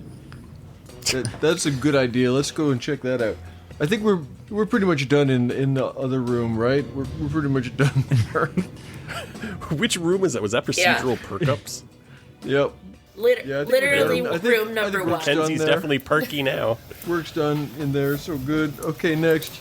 So as you approach the reactor, it's a standard alpha complex nuclear reactor. It's like a miniaturized Chernobyl, for lack of a better word. Imagine Chernobyl, but it's only 2 stories tall. And it's obviously staffed by some of the finest and most attentive clones that the computer can muster.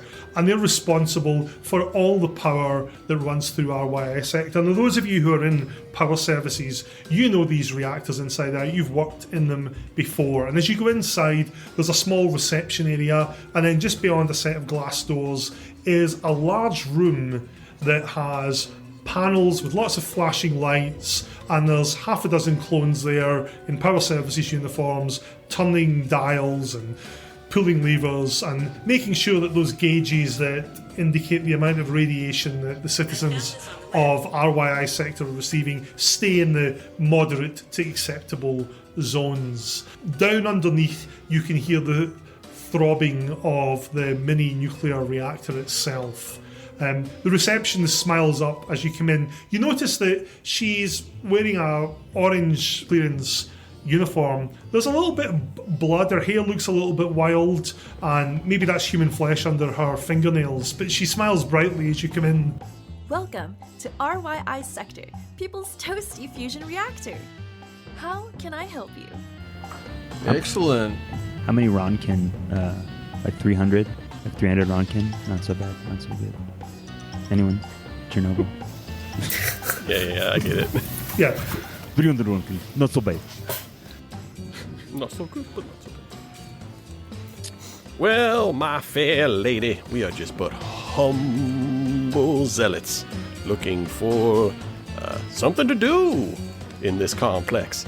You've not been assigned a role? Your badge suggests you do have a role. You work for R&D. What seems to Listen! You're not coming here to install any equipment. Last time that happened was a complete fiasco, and we almost deleted down. Unless you have the right paperwork and authorization, R&D are installing nothing here. Do I make myself clear? Nothing. Well, I do probably have a little bit of paperwork on me, but it's fine. I'm just, wondered if maybe we could look over your fine reactor and see it at work. What do you want to see? She gets in really close to you. You can smell blood all over her. I'm a fan of buttons. Do you have any fine buttons I may look upon thee? She squints really strongly at you and then looks around at Lyric. You look like a trustworthy individual. How can I help you? Hello, fellow friend of power services. How are you today? She holds her hand out and says, Let's do the power services handshake! I do. because a podcast is an audio and not a visual medium, tragically our listeners will never get to see the hand gestures Katie's making. Yep. Everything's absolutely fine here. Yeah? The flickering lights, nothing to do with power services. Oh, it's lights probably those flicker. It clowns over at happens, Tag. you know? Oh, yeah, tech. Ugh, gross. I point back at them and it's like, some of them are in tech, but like, I know. So So, where do you guys keep your, like, communication stuff around here? Most of the communication stuff is in the hangar. Those clowns from tech thought that would be a good place to install it. But the hangar, it's just up there. If you go to the door, there's a keypad on it and... She freezes up.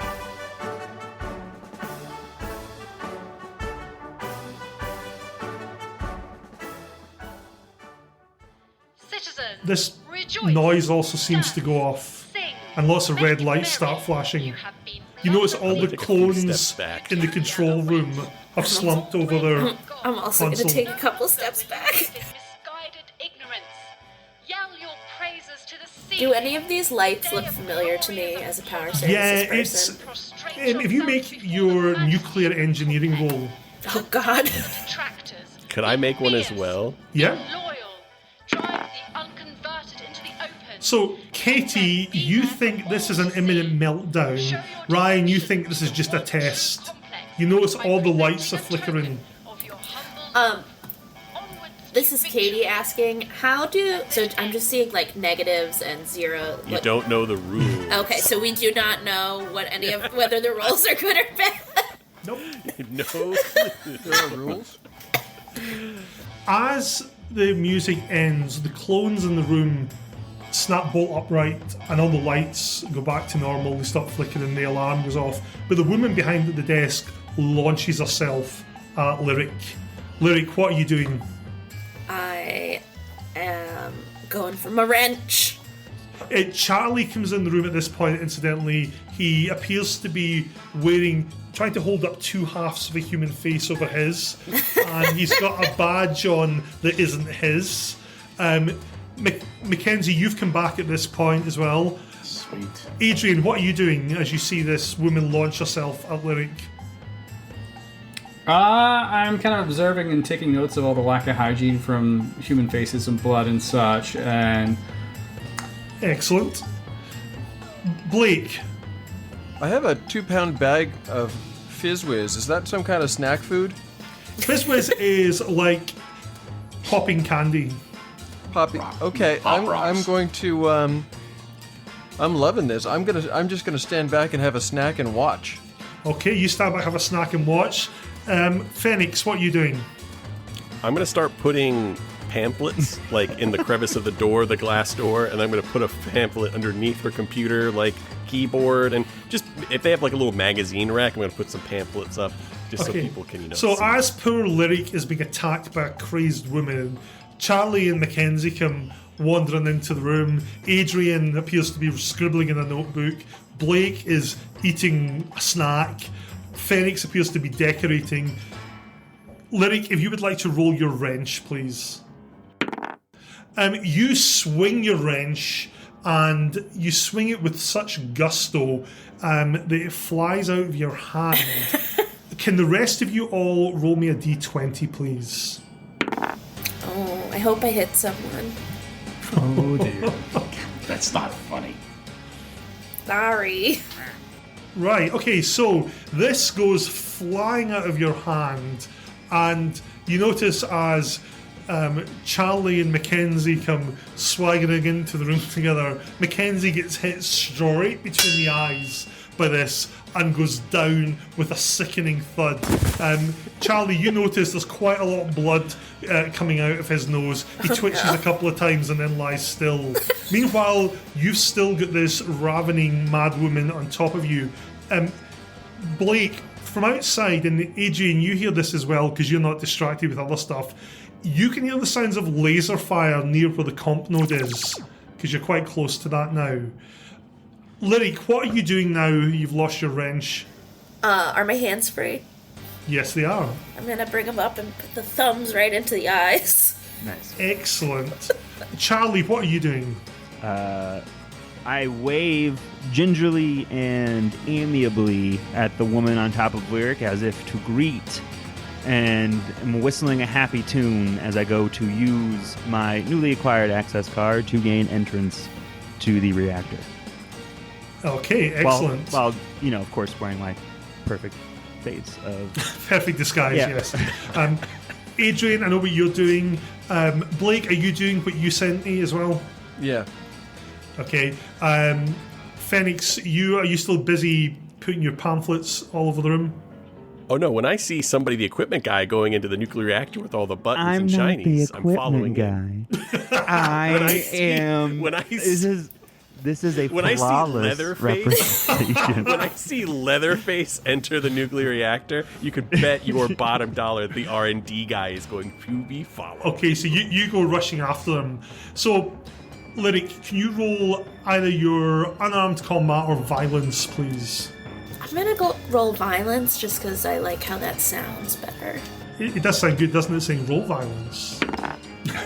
You flail like a little kitten. However, this is where perversity comes in, because you can spend up to 5 points of perversity in a roll. So if you spend 5 points of perversity, you could choose to make that not a miserable failure. I'll spend 5 points. I'll spend 2 points to make sure she fails. I will spend 2 points to bump her back up. Well, she needs to be at 1 for it to be a success. 3 points. I will spend 3 of my 6. Can I spend when I'm dying? You can, yes. I'll spend 1 to take her back. Adrian, would you like to spend any? Wait, who's helping me and who's hurting me? I can't tell. Okay, Adrian's spending none. Blake, are you spending some? Yeah, I better spend like 3 against. Sorry, Lyric. I tried, Lyric. I tried. I might be psychotic, but I don't want you to die. So, John, given that you tipped the balance here, can you describe how Lyric fails miserably to hit this woman who's lying on top of her? Let's see, she's got her thumbs in her eyes, is that right? That's what she's trying to do. She's trying to get her thumbs in her eyes. Let's see. I think what happens is that she slips and puts her thumbs up the woman's nose by accident. Excellent. So as this is going on, Lyric kind of goes, "Ah!" and like rams her thumbs up this woman's nose to very little effect. Meanwhile, Charlie and Phoenix make their way up to the door. Charlie swipes the access card and the doors whoosh open. Phoenix comes bundling up the stairs behind you, and you both kind of tumble into the room. Adrian, out in the corridor, you can notice there's a load of clones appear to have rushed at the comp node. The comp node's like a hexagonal building in the middle of the sector, and there's a load of clones appear to have rushed up there, and the automated defences have just gunned them all down. There's a huge pile of bodies in front of it, all deathly smoking. Lyric, as you lodge your thumbs in this woman's nose, her mouth drops open, and this black dust pours out into your mouth, into your eyes, up your nose, ironically, and you twitch and then lie very still.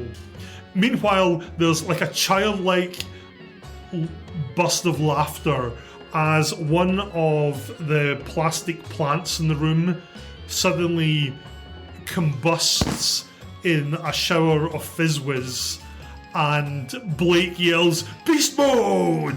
at the top of his voice, and little bits of plastic potted plant shower down around them. And in this room, Charlie and Phoenix, you notice there's 6 clones are quite happily working away at their computer terminals, making sure that the rad counters are staying where they are. I pull back my mask. Phoenix, shh, it's me. And I put it back, follow my lead as I get to my feet. Charlie, I was never misinformed. There was only but one amongst us who would wear a man's... Actually, that's a woman's face. Interesting. I could get you one. I hold up my wire clippers. It might take me a few seconds, though. You know what? I would not mind. Why don't you go over there? No. That hang one on. over there, his face looks like it would match mine. I have an idea, and I'm going to walk up to one of these people working at the terminal, and I go, "Hail to the old ways," and see how he reacts. He turns around to look at you and says, "Utopia is upon us." And turns back and carries on typing. I concur. I'm out of ideas. As this is going on, Ryan, you notice that this appears to be a fairly standard power plant. You notice that the gauges, what they appear to be doing is trying to keep the power from overloading, which is to say their day-to-day job as power services technicians. What you do notice though is there's a thud at the glass behind you, and Lyric is pressed up against the glass with her head to one side, staring in at you. The other woman has gone back and is just typing away at her computer. Interesting. Now that I got a chance to check out these buttons, I think Phoenix would maybe try to upgrade something in there. He try to, really make it shine for friend computer, and he's going to start whistling away as he tries to make some rudimentary upgrades. Okay. They need it. Can you roll first nuclear engineering, then electrical engineering? Oh, that's really bad. It was good, but then bad. Interestingly, for those of you in the power plant, this noise goes off. At the same time, Charlie appears to have lunged at one of the techs and is trying to drag him to the floor. You notice that the 5 other techs appear just completely carrying on doing their day job, but the gauges seem to be spiraling out of control, and a voice starts going, "Meltdown imminent! Give me your Meltdown face! imminent!"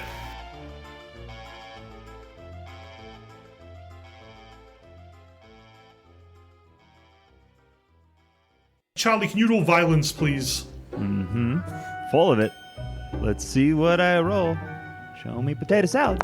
I will use 1 perversion to push that into a success to get a face. So, Alex is currently sitting on 1 success for his violence roll against this guy. Who would like to mess with that? Yes, Adrian. How much would you like to mess with it by? 2. 2. Okay, so it's a -1. I'm getting you a mass, Phoenix. It seems inappropriate that you wouldn't help me in this time. It's Halloween. Well, I'm evidently busy causing a meltdown.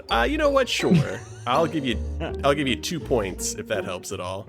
All the screens have changed to a green LED that seems to be counting back from 1 minute. Yeah, so, my friend... all the lights are flickering. The update will take about a minute, so we might want to exfiltrate, while it takes. I'll leave the task if I am said successful to have killed the guy. Well, you've more just cut the side of his face. Then I'll leave and be like, ugh, and I'll get up and I'll actually do the job my character's supposed to do, and I'll try and fix it with electrical engineering. Okay, make an electrical engineering roll. Would anyone like to mess with that? Because he's currently sitting on quite a nice success that's going to stop the power plant melting down. Any agent of chaos that would like to dip out on 6 points? He fixes the alarm. The screen goes back to normal, and the beeping stops. The clones go back to typing away. Meanwhile, from behind you, there is a thudding at the door and a shattering, and Lyric wanders into the room. Her eyes are completely black, and she seems to be reaching for you, Phoenix. Laser. Go for it. Laser all day. What is that? Violence? Energy weapons. What is that? Energy weapons. Ooh, I'm maybe good at that? No, you're not. No. I'm not good at anything in this game, so what does it matter? So you let rip your energy weapon, and it zings past Lyric's ear and shatters one of the glass doors. She continues slowly and relentlessly coming towards you. She's almost very close to you. Blake, you've been sitting out in the lobby this time, chowing down some fizz whiz, giggling at the plant that you got to explode. Mackenzie, you've turned up at this point as well. Would you guys like to do anything? Yeah, I guess I'm gonna go back in and try and get my guys so that we can get her done. Okay, guys, can we just get her? Stop cloning around in here. It's almost beer 30. It's always beer 30. If somebody could perhaps help me with this here demon. Alex, are you going to help Phoenix, or are you just concerned with attacking a helpless human? Well, have I, or have I not, removed his face yet? Because I already stopped once to help Phoenix. and I prevented a meltdown, and now I got like it feels like I need me time, and I just keep like having to prioritize his needs. So as this is going on, and Felix is like, help me from behind, there's just a struggle going on as Charlie appears to have wrestled someone to the floor and is wielding what looks like some sort of cabling implement in his general direction. Mackenzie, what are you doing? Made shiv. I'm gonna shoot the black-eyed lyric with my laser. Okay, go for it. Rude. You're a zombie. Rude. Incredibly rude. You know what? I'll give that a point. Incredibly rude. My last point. Okay, so it's currently sitting on a 1, which is a hit. You know what this is? This is sexism. That's what this is. Just because I become a zombie, suddenly. I'll give it 3. Against or 4? I want it to hit her. Mackenzie lets her up with his laser pistol, goes through Lyric's neck. Her head comes off perfectly and bounces into the corner right next to where Charlie. This is my third clone. Oh no! Hey, I'm on number 4, I believe. It's par for the course.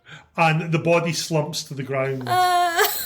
And just lies there. Meanwhile, Adrian, I'm going to focus on you. You're out in the main plaza, and as you come up near the comp node, you notice there's a whole load of clones of various different clearances, and they're just walking in a circle around the comp node. They're out with, you'll see that there's a violet-coloured area that surrounds the comp node building.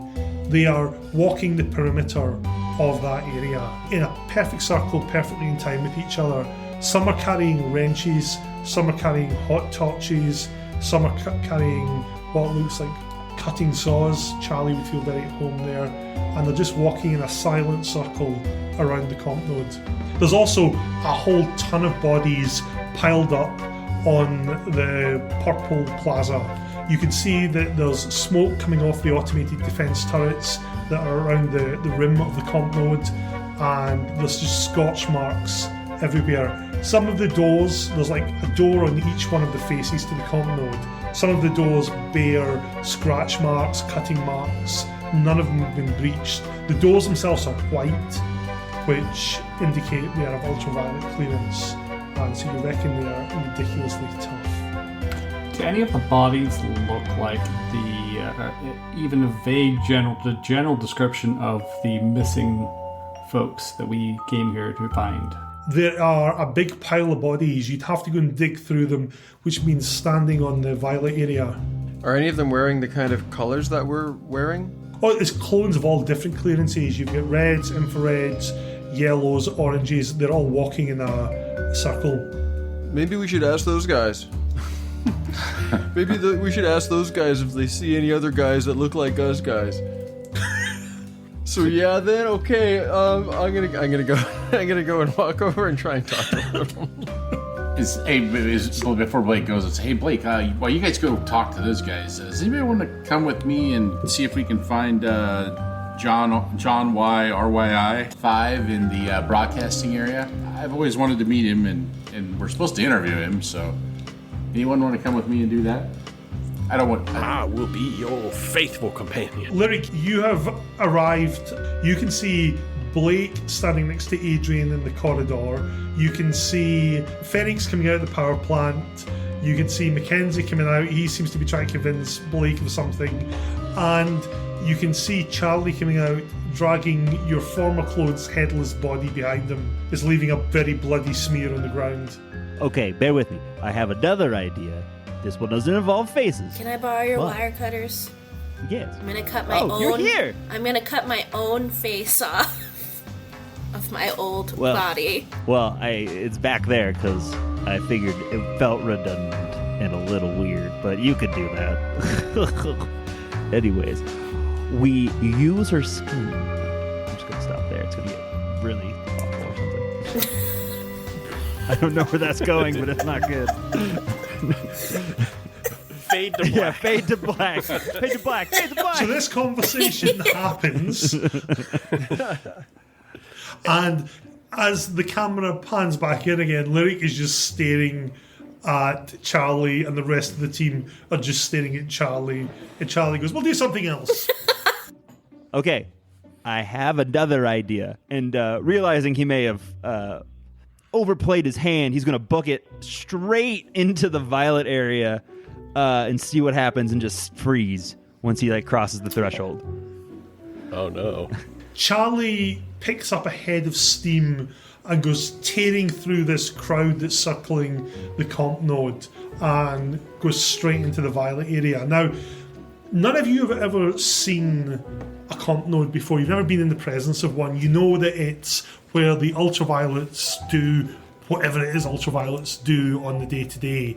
And as such, they are very heavily protected areas. You've never seen the grade of weaponry that protects them. But now you get to see it in action, because literally as soon as Charlie's foot touches the purple area, 2 turrets hanging down from the ceiling turn to face him, and there's a bright flash from each one, and he just instantly keels over dead. It's like pinpoint perfection in terms of military technology, but he just lies there with a tiny, almost like invisible hole in his back. It's gone straight through his torso, clearly targeted the heart, and he just lies there like a rather full-on wreck. And I like to think as he was running up there, he was dragging Lyric's corpse behind him, leaving this horrible trail of blood. And you just hear a very faint, "Hey, neat," right before... Before the vapor gun tears him apart. By the high programmer's will, he was a very interesting... you know what? I think enough words about him. Fade to black! Fade to black!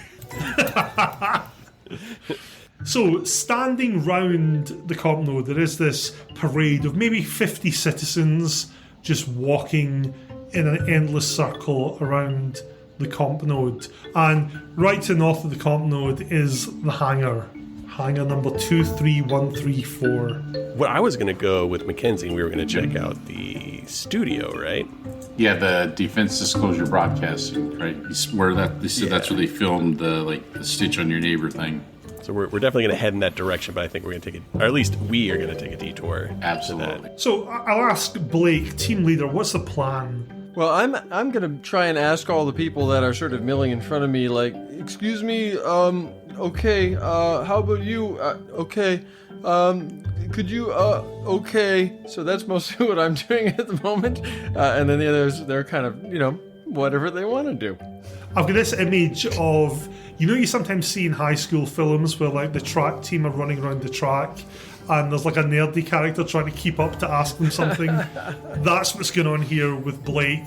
He's scurrying around the track. Excuse me, oh, can I get your attention? They're all completely ignoring you. So, Mackenzie, Lyric, Adrian, and Phoenix, are you guys going to the studio? Sure. I am. For sure. Yes, there is clearly no way to get to this comp node. So you make your way to the studio. This is clearly a production studio of some description where there's lots of clones hard at work producing some sort of TV show. Again, a bit like the CPU place, there is some cubicles around this place. There's a lot of clones hard at work. You can see that there is a large vid screen on the wall, and there's a clone there in a green newscaster's outfit with a badge that says Laura G. And there is some chirpy music playing in the background. There's no voiceover on that yet, but she's all smiles and talking away. You can see that the clones all appear to have this same self-broadcast up. They're busy moving their mice around, clicking on things. They seem to be doing whatever it is HPD and MC drones do on this. And at the far end of the room, there's a door, a heavy metal door that says janitorial. I go to the janitorial door. I would like to try to open it. So you open the door. Inside this room, there are, it's a very spacious room that leads out the back. The walls look like thick metal. The door itself is very heavy as you open it. There are crates everywhere, unmarked crates that have got a stamp on them that says PLC, and they're stacked floor to ceiling. And in amongst these crates, there is a desk, and sitting at the desk, there is a yellow clearance clone. And he seems to be busy looking at some paperwork when you come in. And his badge reads John Y, RYI5. And as you open the door, all the clones who are at work on the terminals on this chirpy little broadcast suddenly snap their heads round to look in the direction. And John's like, come in, quick, close the door behind you. I do so. The rest of you that are left outside, the clones turn their heads back and go back to work. Hi, are you here to buy something? What are you selling? What are you interested in? I mean, I can get most things. But first, I have to ask you, are you internal security? Because if you don't tell me, and then you bust me, it's internal security entrapment. Oh no, I'm not internal security. Good. Well, listen, I can do you a really good deal on a crate of bouncy bubble beverage. How about that? I'm talking 50 cans, 50 creds. It's a good deal. Do you have the crystal bouncy bubbly beverage? You know, the clear stuff. You want the clear stuff? Now, the clear stuff will cost you. I mean, it's expensive. To be honest, are you wanting the blue clear stuff or the clear stuff? Just the most disgusting thing available. Well, yeah, I can get you. I mean, you'd have to come back maybe in about a week. Oh, never mind then. Because I've got my sources, but they make it out with that stuff in the reactor. It's not good for you. What's with the people outside being all weird? Well, I don't know, but I'm kind of hoping to get out here. But every time I open the door to go out, they all kind of try and kill me. How long has it been like that? Maybe a week. I used to work here, and then it all just went a bit nuts. Something going on at the hangar, and then everything went crazy. So I've been in here in my little warehouse. Okay. You know what I mean? Do. Just keep. I don't know why they can't get in here. It might be something about he taps the wall. That makes sense. You notice there's a dusty old plaque on the wall. And it's got a weird kind of meaningless phrase on it. It says US Department of Defense Bunker 298/SF. What's us department? No idea. It's probably some PLC nonsense. It's probably some initiative about us. Yeah, like team building. Yeah, exactly. Yeah, that sort of stuff. Weird. So what else you got? You got any got anything that could detect computers, machinery, that sort of thing? Or is it all just contraband bubbly beverages?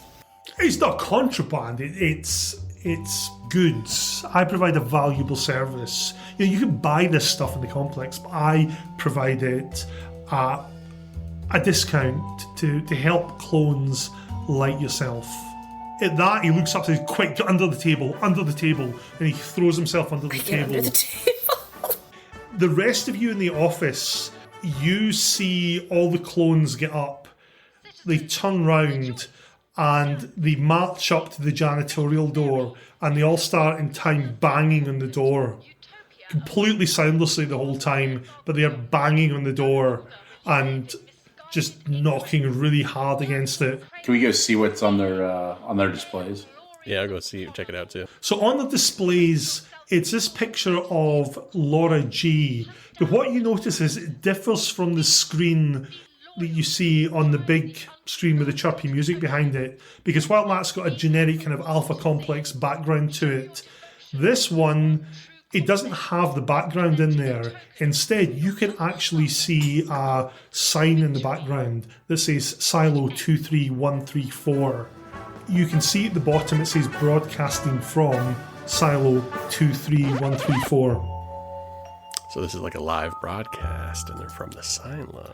And there's no words. As the music finishes, they all stop banging the door and they turn round and go back to their desks. It seems our quarry is in the silo. I think this is where I come in and say, look guys, I talked to everyone out there, and I think it's cool. I think we can go home now. So they told you what was causing this? Well, not in so many words, but I got a vibe from them that things are cool now. Not in so many words or no words at all? Yeah. Well, we found out that this news broadcast is actually from the silo betwixt we are trying to go to. Oh, there's a nudes broadcast? Okay. Where's that? Perhaps, mayhap we could maybe get a little screen time. If that's your kink, man, that's fine. That's fine by me. Let's go check it out. My kink is friend computer. He gives me all the satisfaction one could ask for. Ryan, have a perversity, literally. Lyric, you notice your team all getting up to leave through the little porthole in the door. I will open the closest crate to me before I follow them. Just want to see what's in there. You open the crate, you can see that there are boxes there of crunchy time algae chips, and there's two flavours. There's strawberry banana-like, and there's also salmon-like. I will take the salmon-like. A woman of taste. Best if you mix them. Oh, that's a good idea. Just make like a little sandwich. Yeah, I out will of do them. that. I'm gonna mix them together and just start munching, and then Strawberry banana sandwich. bid. Hey, you have to pay for those. Do I? Yeah. You can't just go into my wares and just help yourself. I like bring this out is my some- recording equipment and say it would be a shame if anyone were to find out. You said you weren't a narc. I said I wasn't. This is I said I entrapment. wasn't internal This is services. entrapment. I didn't say I wasn't a narc. Get out, you filthy G-woman. Stitches, get stitches, and I've had a lot of stitches. And then I leave. As you open the door, the clones turn I close the around door very and get up quickly. and start. And as you close the door, they all go and sit back down. Before I catch up with them, are there any free computers in the room? No, Okay. they're all occupied. All right.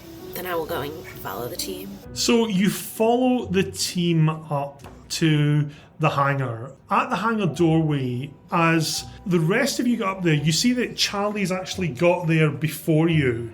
And Charlie, as you get up to the hangar door, you notice there that there is a keypad on the door. The doors are two large steel doors. Doesn't look like an easy way to force them open. There is a keypad. You also notice there's two blasters mounted above the door and one mounted above the keypad. And the keypad says, "Please enter password." And it's an alphanumeric keypad. Gonna have to hack it. I'm gonna try entering the code nudes. Well, before you get there, Charlie has to decide what Charlie's doing. Are you waiting for your team, or are you gonna go for death or glory? Charlie, put nudes. No, I'm gonna hack it. I'm gonna software hack it. Go for it. I'm good at software. Well, as good as you can be at something in this game. Nailed it. Bye, everybody. So you can see Charlie punching. He seems to have some wires there that he's punching into the I will give keypad, four and he's perversity. connected it for a success or to make it even worse. For a success. Okay. Anyone else like to play? How many people were? What was the addition? It's on what one was at the added? moment. Oh, it's on one. Let's see how this goes. Yeah, I'll knock it down too. I'll knock it up. I'll knock it up too with my final two perversity. Okay, so we're still on one. Mackenzie. I'll knock it down one. And Lyric. I will see how it plays out. I'm just gonna let it go. So it's currently sitting on 0, and you see him. He's got this little pad thing. It's his PDC. He's plugged into it, and you arrive just in time as it goes, and the turrets swivel round to face him, but nothing fires. It just says password invalid. Please try again. Oh, Does anyone know the password? Try nudes. Yeah, Blake, did Blake, can you did try that come in dudes? your little packet you didn't share with us, Blake? I think you should try it, Blake. I think that seems like a great idea. You should put in dudes. Make sure it's with a Z. Well, I'm more of an administrative role. I hear that there's you're right actually there. FizzWiz inside, and it is first come, first serve. Is there Fizzwiz inside? Yeah, but you got to get there. You have to be the one to open the door. I think Okay, happiness. Get out of the way. Get out of the if you way. were happier, it would help. Everyone have a happy pill. I hand out happy pills. I will take my happy pill. Okay. I'm high on friend computer. I'm having the best time. It's like if cutting off faces had a holiday. That's like what today is. Yeah, for those of you who celebrate. For those of you that are, pious, I'm not. I'm more agnostic on the on the idea of cutting off faces. That was the other clone. That guy was crazy. Are there any bottles of the Fizzwiz around? Or any of the drink around? There's more inside, like I told Blake, but you have to be the first one to get inside. I got dibs. If I'm in there first. Well, then just put in the code, Blake. I'm putting it. Hold your horses.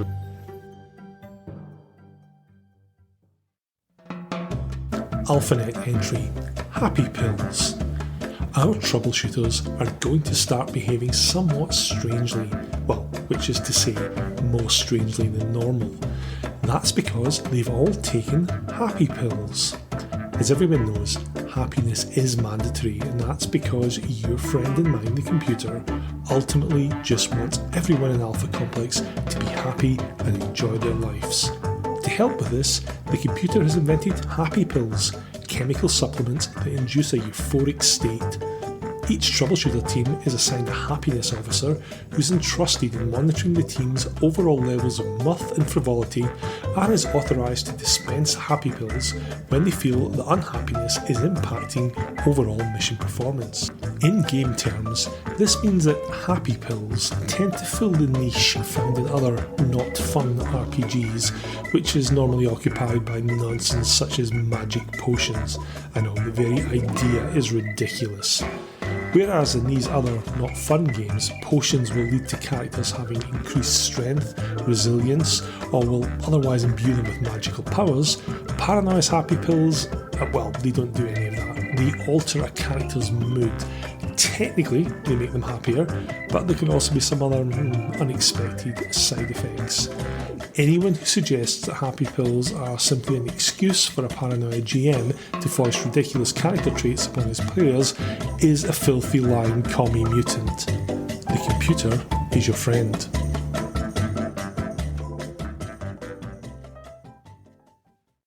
I don't own animals.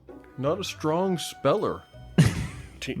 Team Leader Blake, how do you in fact spell nudes? N. Yes?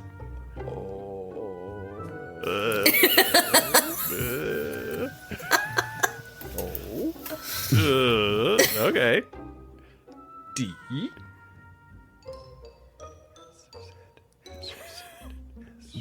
X. Z.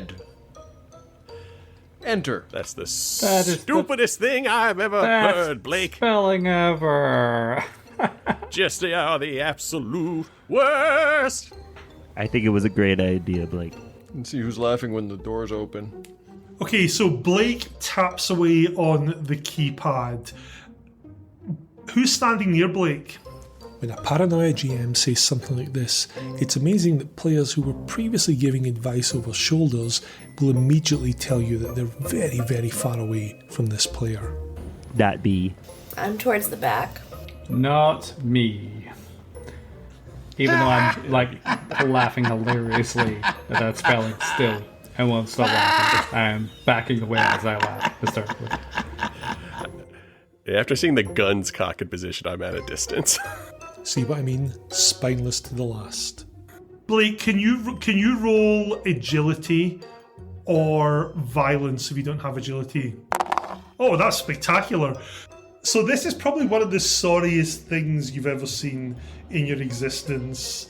Blake yells, "Hey you guys, I think I've got this." And at that moment there's a whirring sound and both the laser cannons beside the door plus the one above him swivel to face him, and he just goes, "Ha! Beast mode!"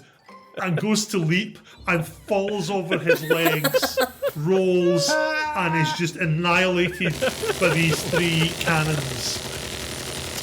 Was the Is it Charlie, you laughing so much, you actually trip over your own feet at the same time.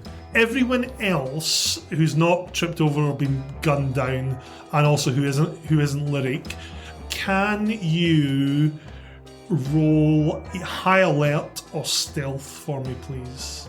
Not my strong suit. Mackenzie, you notice Lyric's eyes glow a funny colour as Charlie falls over. This is Lyric using her mutant power of telekinesis to try and tie Charlie's shoelaces together. Yes, none of our troubleshooters would really make Professor Xavier's Academy for gifted individuals. But Charlie, you're not dead, don't worry. That is the funniest. Even your eyes glowing are funniest, and they take out my blaster and shoot her. Can I try to dodge it? Is that how that works? You can indeed. Mackenzie is going to shoot Lyric. Lyric's going to try and dodge. Adrian, are you doing anything? I am doubled over laughing right now, but I'm walking up to the keypad whilst I'm laughing because I want to take a shot too. Phoenix, are you doing anything? I'm going to type it out to you. Surprise, surprise, Ryan's typed message is him trying to use his mutant power. Okay, excellent. Charlie, you notice as you try to extricate yourself that what's happened is your shoelaces appear to be tied together. Okay, Mackenzie, can you roll your energy weapons? Lyric, can you roll agility or violence if you don't have it?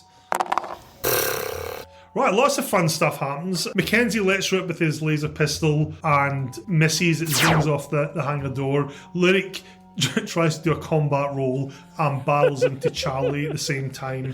And Phoenix's head explodes. Fucking knew it. I knew it. Can I shoot Mackenzie? You can. Roll your energy weapons. Adrian, you said you wanted to try something on the keypad. Yes. I will type it. Anyone want to attempt to guess what Steve's typing? That's right, he's going to attempt to use his mutant power of electroshock to short-circuit the keypad. In fairness to him, at least he's trying to accomplish the mission objectives and isn't just acting like a toddler with mutant powers. Lyric, you lie on the ground in a heap, your gun goes off in the air and hits the ceiling. Charlie, you've got Lyric lying on you. Mackenzie, what are you doing? I'm shooting her again. Go for it. You are just the best shot. You're too busy giggling. I missed again. This is great. I keep missing. Everybody's missing. Lyric, you seem to find this uncontrollably funny that he's trying to murder you. Okay, so I will be cackling as I do what I just sent you. Surprise, surprise. Lyric's message that she sent me says, can I just use my mutant power to make his head explode? So, we'll see how that goes. Blake, you come ambling up at this point. Sorry I'm late, guys. Okay, let's get her done and get out of here early.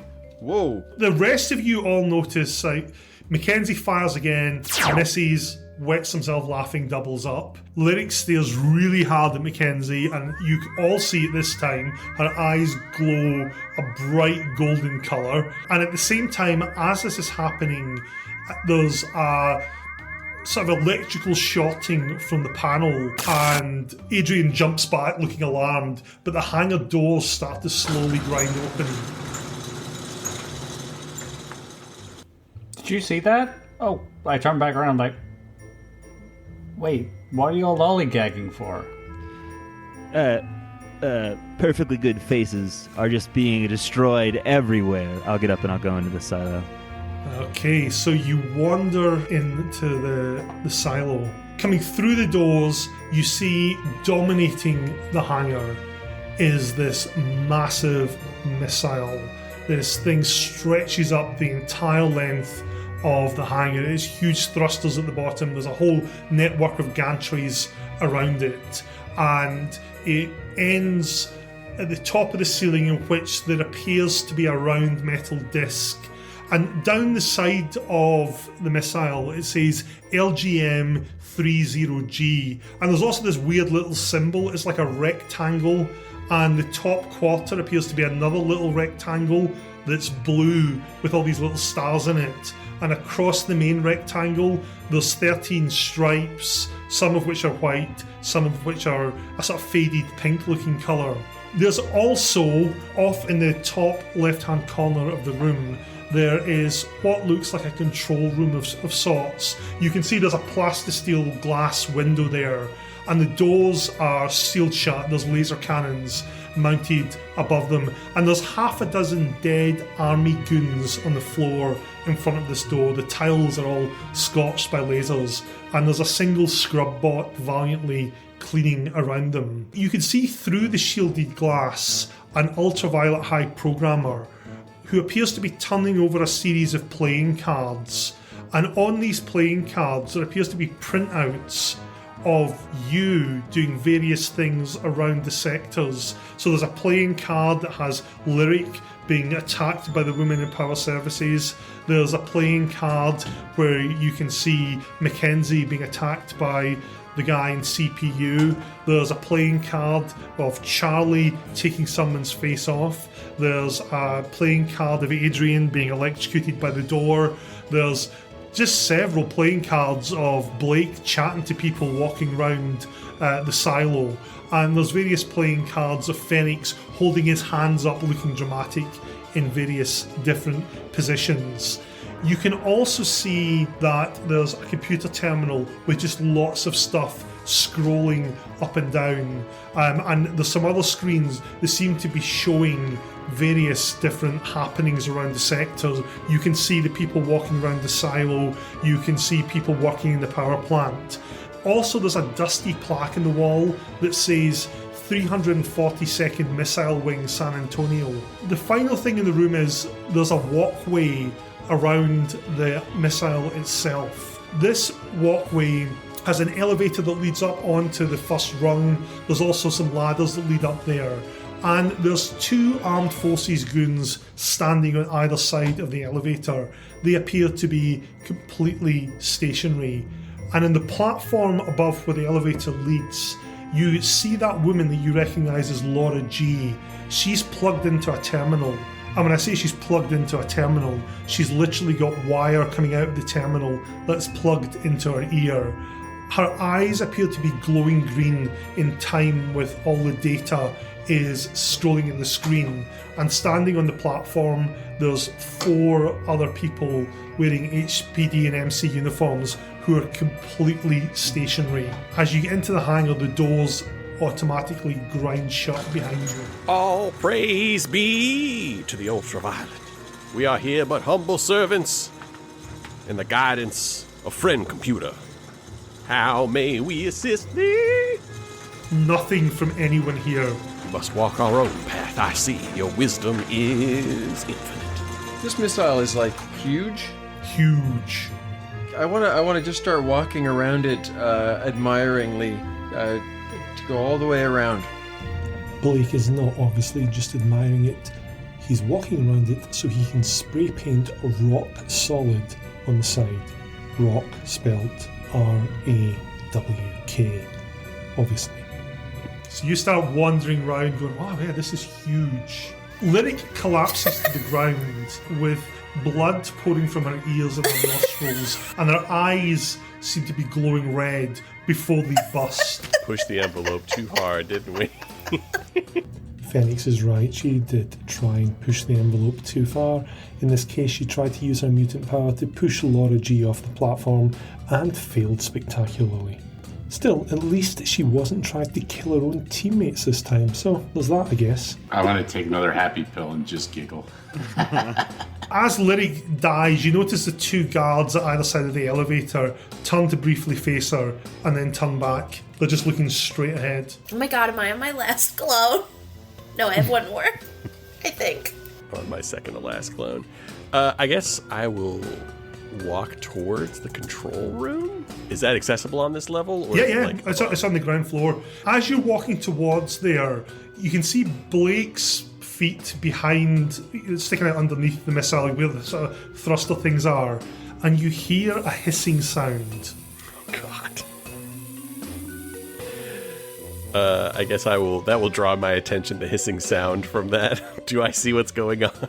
You walk round and you can see Blake holding what looks like a can of white paint, and it says rock solid on the missile in very badly sprayed letters, Rock spelled R-A-W-K. By what portent do you deface one of the flaming swords of friend computer?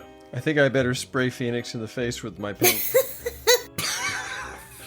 You get a whole load of white paint in your face. As this is going on, Adrian and Mackenzie, you see that Alex has leapt on top of the scrub bot and he's got into the access panel and he's pressing various buttons on it.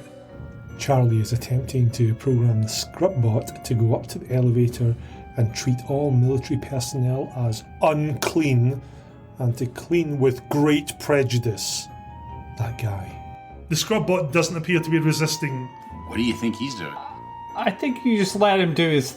I think we let him do his thing. I think he reacts badly when people distract him from his interfacing.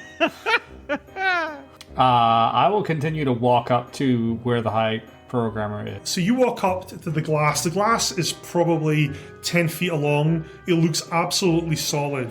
There's a few dinks in it here and there, but you notice the door itself, it's the one, there seems to be laser blasts on it, but as I said, there's 6 dead Armed Forces goons lying underneath it, all appear to have been shot by the 2 laser cannons that rotate in your direction as you get close to them. You notice that the high programmer appears to be like tapping fiendishly at his computer as he's turning over these cards, and he appears to be really, really concentrated.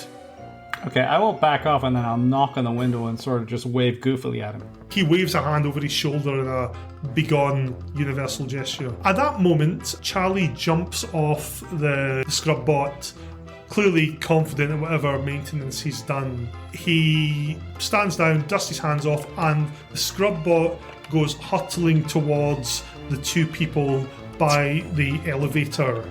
At this moment, Lyric, you come in the hangar. The doors open briefly to let you in. You guys think that I'm the monster? Oh, you haven't seen a monster until you've met a scrub bot.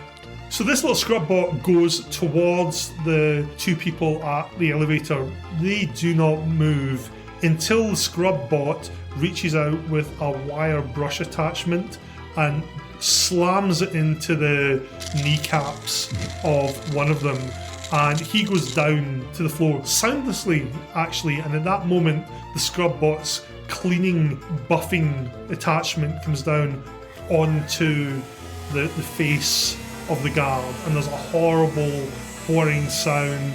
Blood goes everywhere. He doesn't even seem to scream.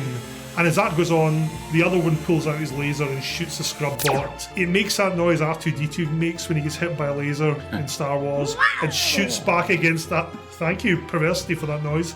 Shoots back against the hangar wall and explodes. Ah, noodles. I was hoping we could take both of them out. Phoenix, you've got the paint out of your eyes at this point, and you can see as you look up, because you hear this kind of wet, squelchy sound. Blake is using his mutant power of adhesive skin to climb the side of the missile for more spray paint related antics. And you can see Blake kind of halfway up the missile. He doesn't appear to have any climbing equipment and just seems to be making wet squelching sounds as he goes up there. Oh god, he's having sex with the missile.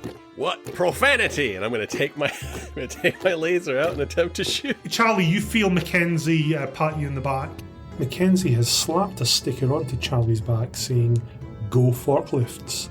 Those PLC guys in the sense of humour, right? Phoenix, roll your laser weapons. Nothing like shoot. I mean, I gotta do what I gotta do, and shooting a laser. Ooh! At a warhead. At a warhead. Uh-oh. So you let rip your laser weapon. Adrian, what are you doing? I'm definitely not getting shot by turret. I am walking back to... Is there any way to get up on the walkway? There's an elevator there where there's one of these goons next to it. So there's no other way up there. There's a ladder as well. I will try and sneak up the ladder while all this distraction's been going on. You can roll stealth for me, or there's some sort of sneaky skill. I can never remember what it's called. I think it's called sneaking, conveniently It's enough. actually called sneaking, yes. So you can roll Stealth sneaking. Right, excellent. Oh, wow, sneaky indeed. Mackenzie, what are you doing? I just went up to, like you said, I went up to Charlie, pat him on the back, say, yeah, great job with what you're doing. Fabulous job. Okay, Lyric. Can I go over to the control room? You can. I'd like to try to get in. There is a bunch of dead bodies in front of the door. There is a keypad, but there's also 2 laser cannons. I'm gonna risk it. What's your plan? Just so I would like to try to hack the keypad. Do you have the hacking skill? I do. Excellent. Well, we'll come back to that in just a second. Charlie, you approach the fallen armed forces guy. Dare I ask, what is your plan here? Well, I'm glad you asked. Some crazy guy around here is stealing faces, so I wanted to make sure no one was going to take this guy's face. So, like any good Samaritan, I'll keep it safe for me so that no one else will steal it. It's the perfect crime. I mean, the Patriot Act states that you can preemptively steal another man's face to stop it from being stolen. Everyone knows the Patriot Act was created for that sole purpose of face stealing. Have a perversity and roll me hand weapons. Again, I'm just saying it's a missed opportunity. There's nothing that says face weapons. All right. Face surgery, not a skill. Brilliant.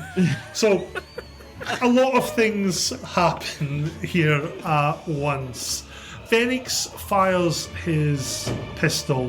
He's going to catch Blake, unless anyone would like to spend at least 3 perversity to make sure it doesn't happen. Oh, me. Blake, how many are you spending? 3. I'm going to spend 1, because I got 1. Oh, so I got 1 in my pocket.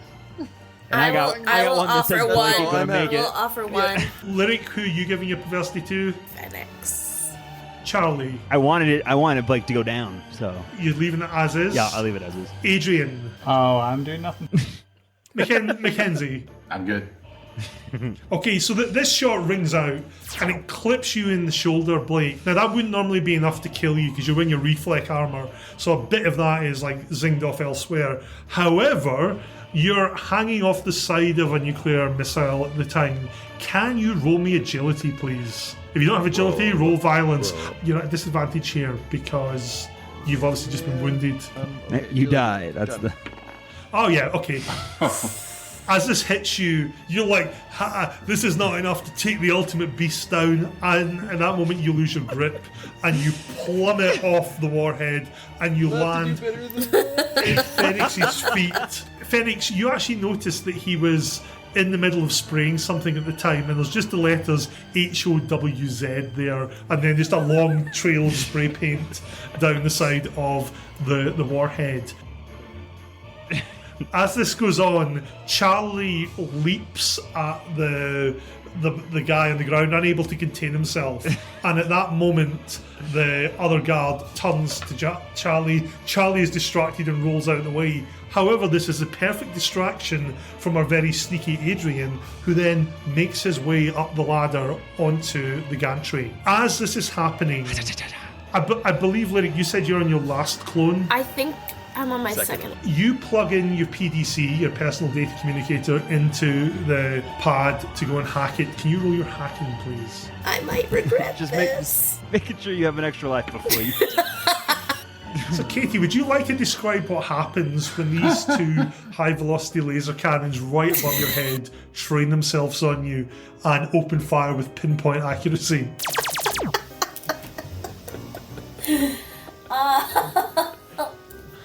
I imagine that Sarah McLachlan song from all of the sad dog commercials starts playing. I will remember you. I just sort of fall back very slow-mo, gracefully, as my computer-generated soul exits my body.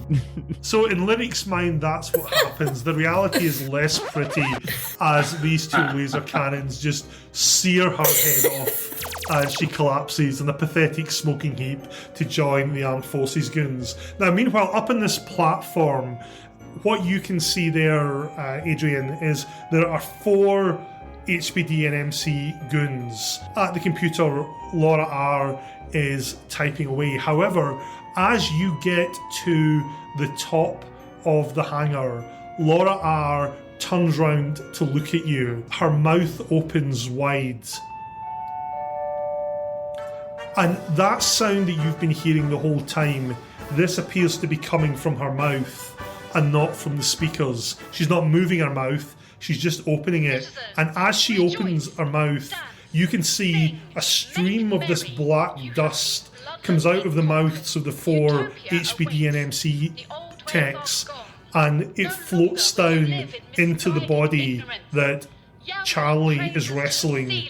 And the body reanimates and starts grappling with Charlie on the floor. And the other clone throws himself on Charlie as well. Phoenix, what are you doing? Seeing that, I'm just going to start shooting in the general direction of where Charlie is. Pew, pew, pew. He's not allowed this to be risen. I don't know if I need to shoot anything. Excellent. Mackenzie, what are you doing? Is the elevator clear? Or the path to the Yes, it is elevator clear. Yeah, I'm gonna go and try to join Alex up there. Adrian, what are you doing? I am going to... How close am I to our friend, the Green? You are maybe 3 meters away. Is she wearing reflect armor? Yes. I will... Are there any of the other goons closer to me than her? Yeah, they're just lined up. Literally, as you come up the ladder, the 4 of them are lined up in front of you. Is this a metal walkway? It is. If you're thinking what you're thinking, roll that roll. This is me being a clever GM and preempting the fact that I know that Steve has electroshock as a mutant power, and the clues about wanting to know if things were metal suggest he's probably going to try and fry people here. Charlie, what are you doing other than tussling with 2 people who appear to be trying to bite you? I, of course, pull out my famous line. I've come here to take faces and defeat ne'er-do-wells, and I'm all out of faces. As I take my large wrench to bash one of them in the skull.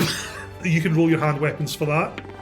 Okay, so Mackenzie, you get in the elevator and you go up to the next floor and you get out the elevator onto the landing. As you do that, in fact, I'll go to Charlie first. Charlie swings his wrench, caves in the side of one of these guys' heads as the other one is tossing around the floor on them. You've definitely hit something, Phoenix. Would you like to roll me a d20, please? Oh, good. 20. Do you know who you've hit with a natural 20? I'm assuming my compatriot. Your compadre. So as Charlie gloriously takes the life of one of the baddies, you drill him between the eyes with the laser. Unless, Alex, does Charlie have any perversity to spend? He does. He has 2. Charlie would only need to spend 1. He spends the 1. And if I can spend 2, I will definitely then roll and put the other guard betwixt myself and my good friend Phoenix, if I can. Would anyone like to spend 2 to see to it that Charlie dies horribly, or are you quite content to try and work as a team for a change? A rare moment of teamwork. So might be out of perversity, I think, more likely. Don't kill the dream, Ryan. As you let rip with your laser, a sense of horror or joy, I don't know, depending what emotion you might be feeling, fills you as you realise you're not going to hit the bad guy, you're going to hit Charlie. But at that moment, Charlie surges aside, shoves the bad guy in the way, and your laser hits the bad guy between the eyes, and he falls to the ground dead. Now, at this moment, Lyric and Blake, you come in to the hangar, and just as you come in, you see a couple of things happen.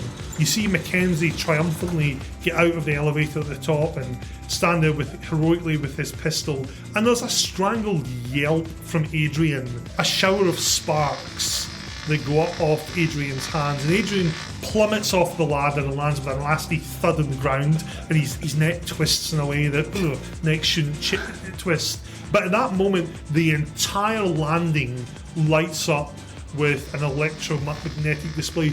You know the old Emperor Palpatine unlimited power bit? You're pretty sure you can hear Adrian scream that as he falls to the ground, and the entire gantry lights up with lightning, including your friend and mine, Mackenzie's, who just fries where he stands. But along with the 4 goons, and Laura G, who all slump to the ground dead. Black mist comes up from them, from the goons on the floor, and it just sort of goes up into the ceiling to the top of the warhead and just seems to disperse. Friend computer, your will be done. Is the walkway still electrified? Well, you can find out. No. I won't. Well, it looks like we're done here, guys. Like, maybe it's time to go home. Like, I have a nice tuna sandwich waiting for me in the fridge. What is tuna? As all this happens, I might as well go for broke. Charlie action rolls, picking up the military rifle that's on the ground, steadies himself in a prone position, and a kneeling position, aims the rifle at the top of the warhead, aiming for what he assumes is the active bit, cocks it, and goes, Long live the machines. as he shoots, trying to activate the rocket with the assault rifle. Of course. Brilliant. Make your energy weapons roll. Wow. That's pretty good. You would be inclined to think that he may be a trained commando. The way he rolls, the way he seizes the rifle, the heroic pose, and The way he wears the people's pinpoint faces. accuracy to which he fires. Broke on perversity. I've got I one. would left, like I do. to. I will. Fresh out of perversity. So he fires, and it hits the top of the warhead, and it zings off, and it goes into this cloud of black mist, and there's like a very small chain reaction. It's like a lot of very, very small explosions happen, and there's a tinkling sound around you as if metal rain has fallen. You can't really make out anything, but there's certainly a sooty smell in the air. Adrian, you turn up at this moment, and as you do so, the doors to the control room open. This clone comes out. He's wearing high programmer's robes. His badge reads John U. EBN 9. John's an older looking clone. He's got white hair to go with his white robes. He looks around and he applauds. Troubleshooters. Job well done. That was spectacular. You have terminated a dangerous mutant, he indicates Laura G, who was a threat to the whole complex. I was holding her off, but you did everything that needed doing. Bravo. Well done. Well, thanks, man. Given that I'm here, I'll be your debriefing officer, team leader. How do you feel your team performed? Yeah, well, not bad. They were a little bit, I'm going to be honest with you, they were a little bit late to the shift, but other than that, and some of them, I think maybe we took the long route to get here, but other than that, they went pretty well. Loyalty officer, any misdemeanors that you would care to report? Well, quite a few, actually. But I think the most important, and I'm going to pull out my gun and point it at Charlie. We have a machinist among us. He shall be dealt with verily, and I'll try and shoot him. Negative. Oh, jeez. Rock solid. In your enthusiasm, you fire a round that zings off the side of the missile. John, you sort of cocks his head to one side. Your report will suffice. Tell me what you mean by a machinist. We all serve friend computer, but he attempted to detonate the nuclear device by shooting its apex. Well, surely you didn't. And then said something along the lines of down with meats and, I machines on deactivated that weeks ago. That's not a threat. Oh, he did not know that. But, yes, well noted. Thank you, loyalty officer. Equipment guy, how did the team's hardware perform on this particular mission? He pulls out a pair of now very bloody, very rusty wire strippers. Most of the equipment was damaged in a Herod 4-2 scene explosion that was completely unavoidable. Many clones, including all equipment worn by those clones, were decimated by a number of rounds, both ultraviolet and otherwise. I would also like to point a severe lack of faces that were given out, and how I plan to rectify that. Yes, I saw some of that from the cameras. Happiness officer, note down course of medication for Charlie R. I got it down. Which happiness officer, how did you feel the general morale of the team was? We were really happy. We were really happy all the time. Of course. Except for when Lyric's eyes glowed and when Charlie was cutting faces off, but he was like extra happy having when a he great did time. that. Yeah. Yeah, he was like extra happy when he did that. But overall, we're really happy. And I'm gonna take another pill. Would you like a pill? Here, have a pill. I'll take one. I'm happy. I will take I'll one. take one too. There's 2 for you. I will take one. I will You take two as many over as you there. got. It's pillow clock. It's always pill 30. Time to crack a cold one with the boys. I'll be like, Hygiene officer, pills for everyone. Pills for everyone. how did you think the team's hygiene impacted the performance? Let's face it, they were probably the dirtiest bunch that I've ever worked with, and that's saying a lot. I mean, between the blood and the guts everywhere, the lack of decontamination, they just weren't very good at all that. Who knows? I mean, obviously, most of their clones kind of bought it after these things happened, so, they're probably pretty clean now, but at the time, pretty gross. Pretty gross. So you're saying you didn't do your job well? Oh, I would say that I did the best that I could whilst dealing with this threat that we managed to accomplish, which was clearly the biggest threat to the entire complex. Then, hygiene was something that I took seriously. Interesting. Recording officer, do you have any particular moments you would like to play back? Yes, I do. In fact, though I will say that this team is... They refuse to submit to the recordings. Everything must be recorded. And they won't do it. I would like to take this moment to narc on a yellow I met earlier today. I think you proposed a montage. It was like, let me tell you about my best friends, and it's all the horrible moments of us like killing each other. So what does your montage have in It's it? just a montage of when we were at the warehouse when Charlie was talking about the forms with that woman and said flaws, but it's just a cut up to say every time someone says computer flaw, computer flaw, computer is flawed. Just a mashup to make it look like he's just saying the computer is flawed over and over again. John looks at that. Concerning indeed. Now, this is one for the whole team. This whole situation here in the sector, what do you feel happened here?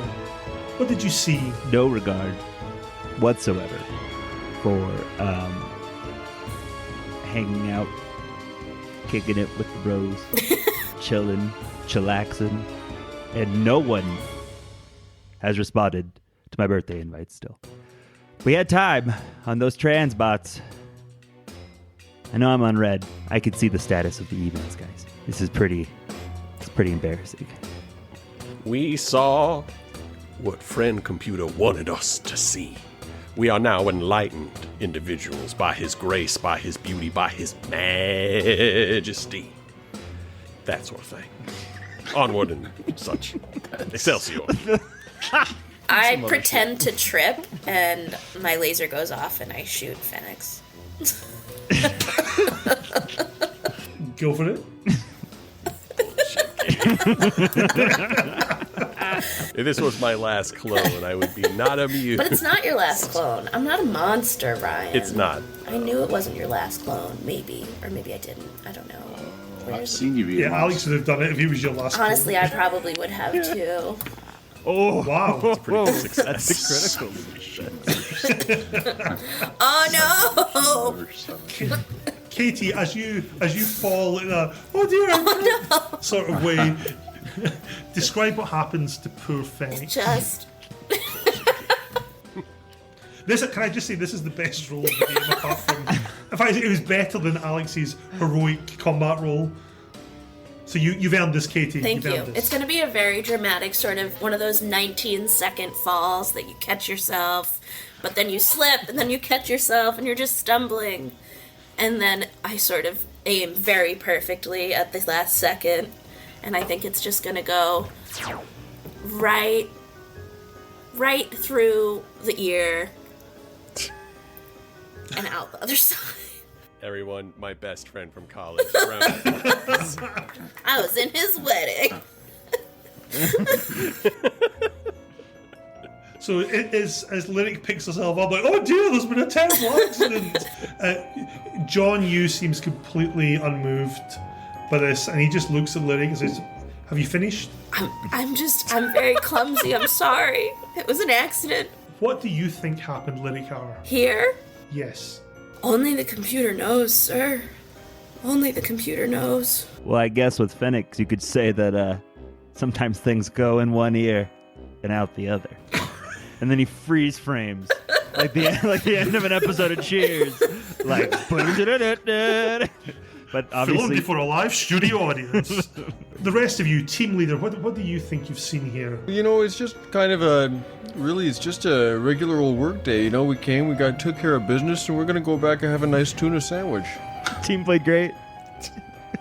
Okay. I turn to whoever's standing closest to me, and I say, I threw out his sandwich. And I whisper to her, and I go, I made him another one just in cases. It's out of faces. He won't know. It's mixed with mayo. It's a tuna it's face salad sandwich. Yeah, it's an open face sandwich. You want to go where everybody knows your name. Hygiene officer, what have you seen here, aside from the woeful hygiene of your team that could have impacted the success of the mission? We are just mere red troubleshooters doing what the computer wants. Let's face it. We're too ignorant and stupid to actually realize what's going on here. That's more your business, sir. Something going on here that we just dealt with. Okay. Well, with that in mind, who do you feel performed best and worst in your team? I'm gonna go ahead and nominate myself for the best. I'm not asking you, Lyric. I'm asking Adrian. Nominate myself for both simultaneously. I mean, honestly, that's real. It's clearly Phoenix, obviously.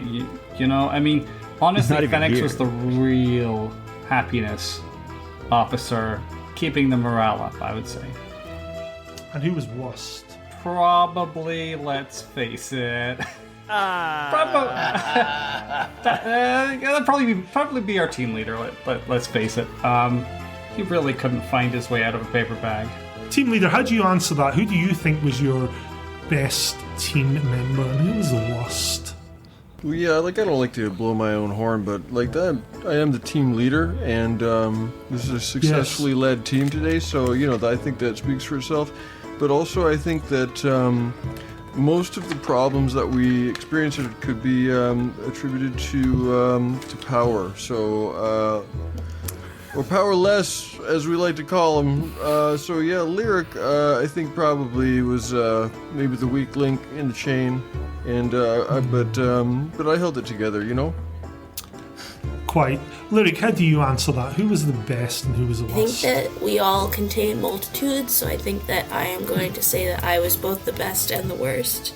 Happiness officer, I would like you to recommend some medication for Lyric as well. I think Charlie's problems are catching. I need to just go over and grab something from my previous body's pocket. If you'll just excuse me for a moment. And I'm gonna walk over towards the control room to where my last clone is. Okay, as you go to do that, the doors to the hangar open and Phoenix comes back in, but Phoenix appears to be carried by 2 internal security blue troopers, and there's another team of blue troopers there. John Yu puts his hand in Lyric's shoulder and says, please come in. You're going to all get your reward for your service to the computer and the complex. And as you are all brought into a little circle, one of the internal security troopers turns around and says, okay, have you got the white out? And one of them produces what looks like a massive aerosol canister. Says, close your eyes, troubleshooters, this might sting, and sprays this. As they spray it, you start to feel a very happy, warm glow as you slump into unconsciousness. The memory of, well, really everything that's gone before begins to fade into blackness. And as this happens, it's another beautiful Alpha Complex day, and the lights are shining brightly as they always do, and we find ourselves in the presence of Troubleshooter Rapid Response Team 413. These brave agents, the computer's elite, are gathered outside of PLC Supply Depot number 491 in RYT sector. Why are they here? Well, it just so happens that PLC Supply Depot number 491 is a front for members of the secret society, the Mystics, who are using it to distribute a new drug known as Whiteout that is sweeping the complex.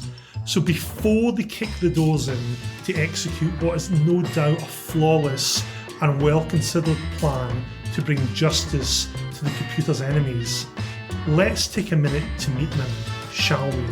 And the camera slowly starts to fade to black.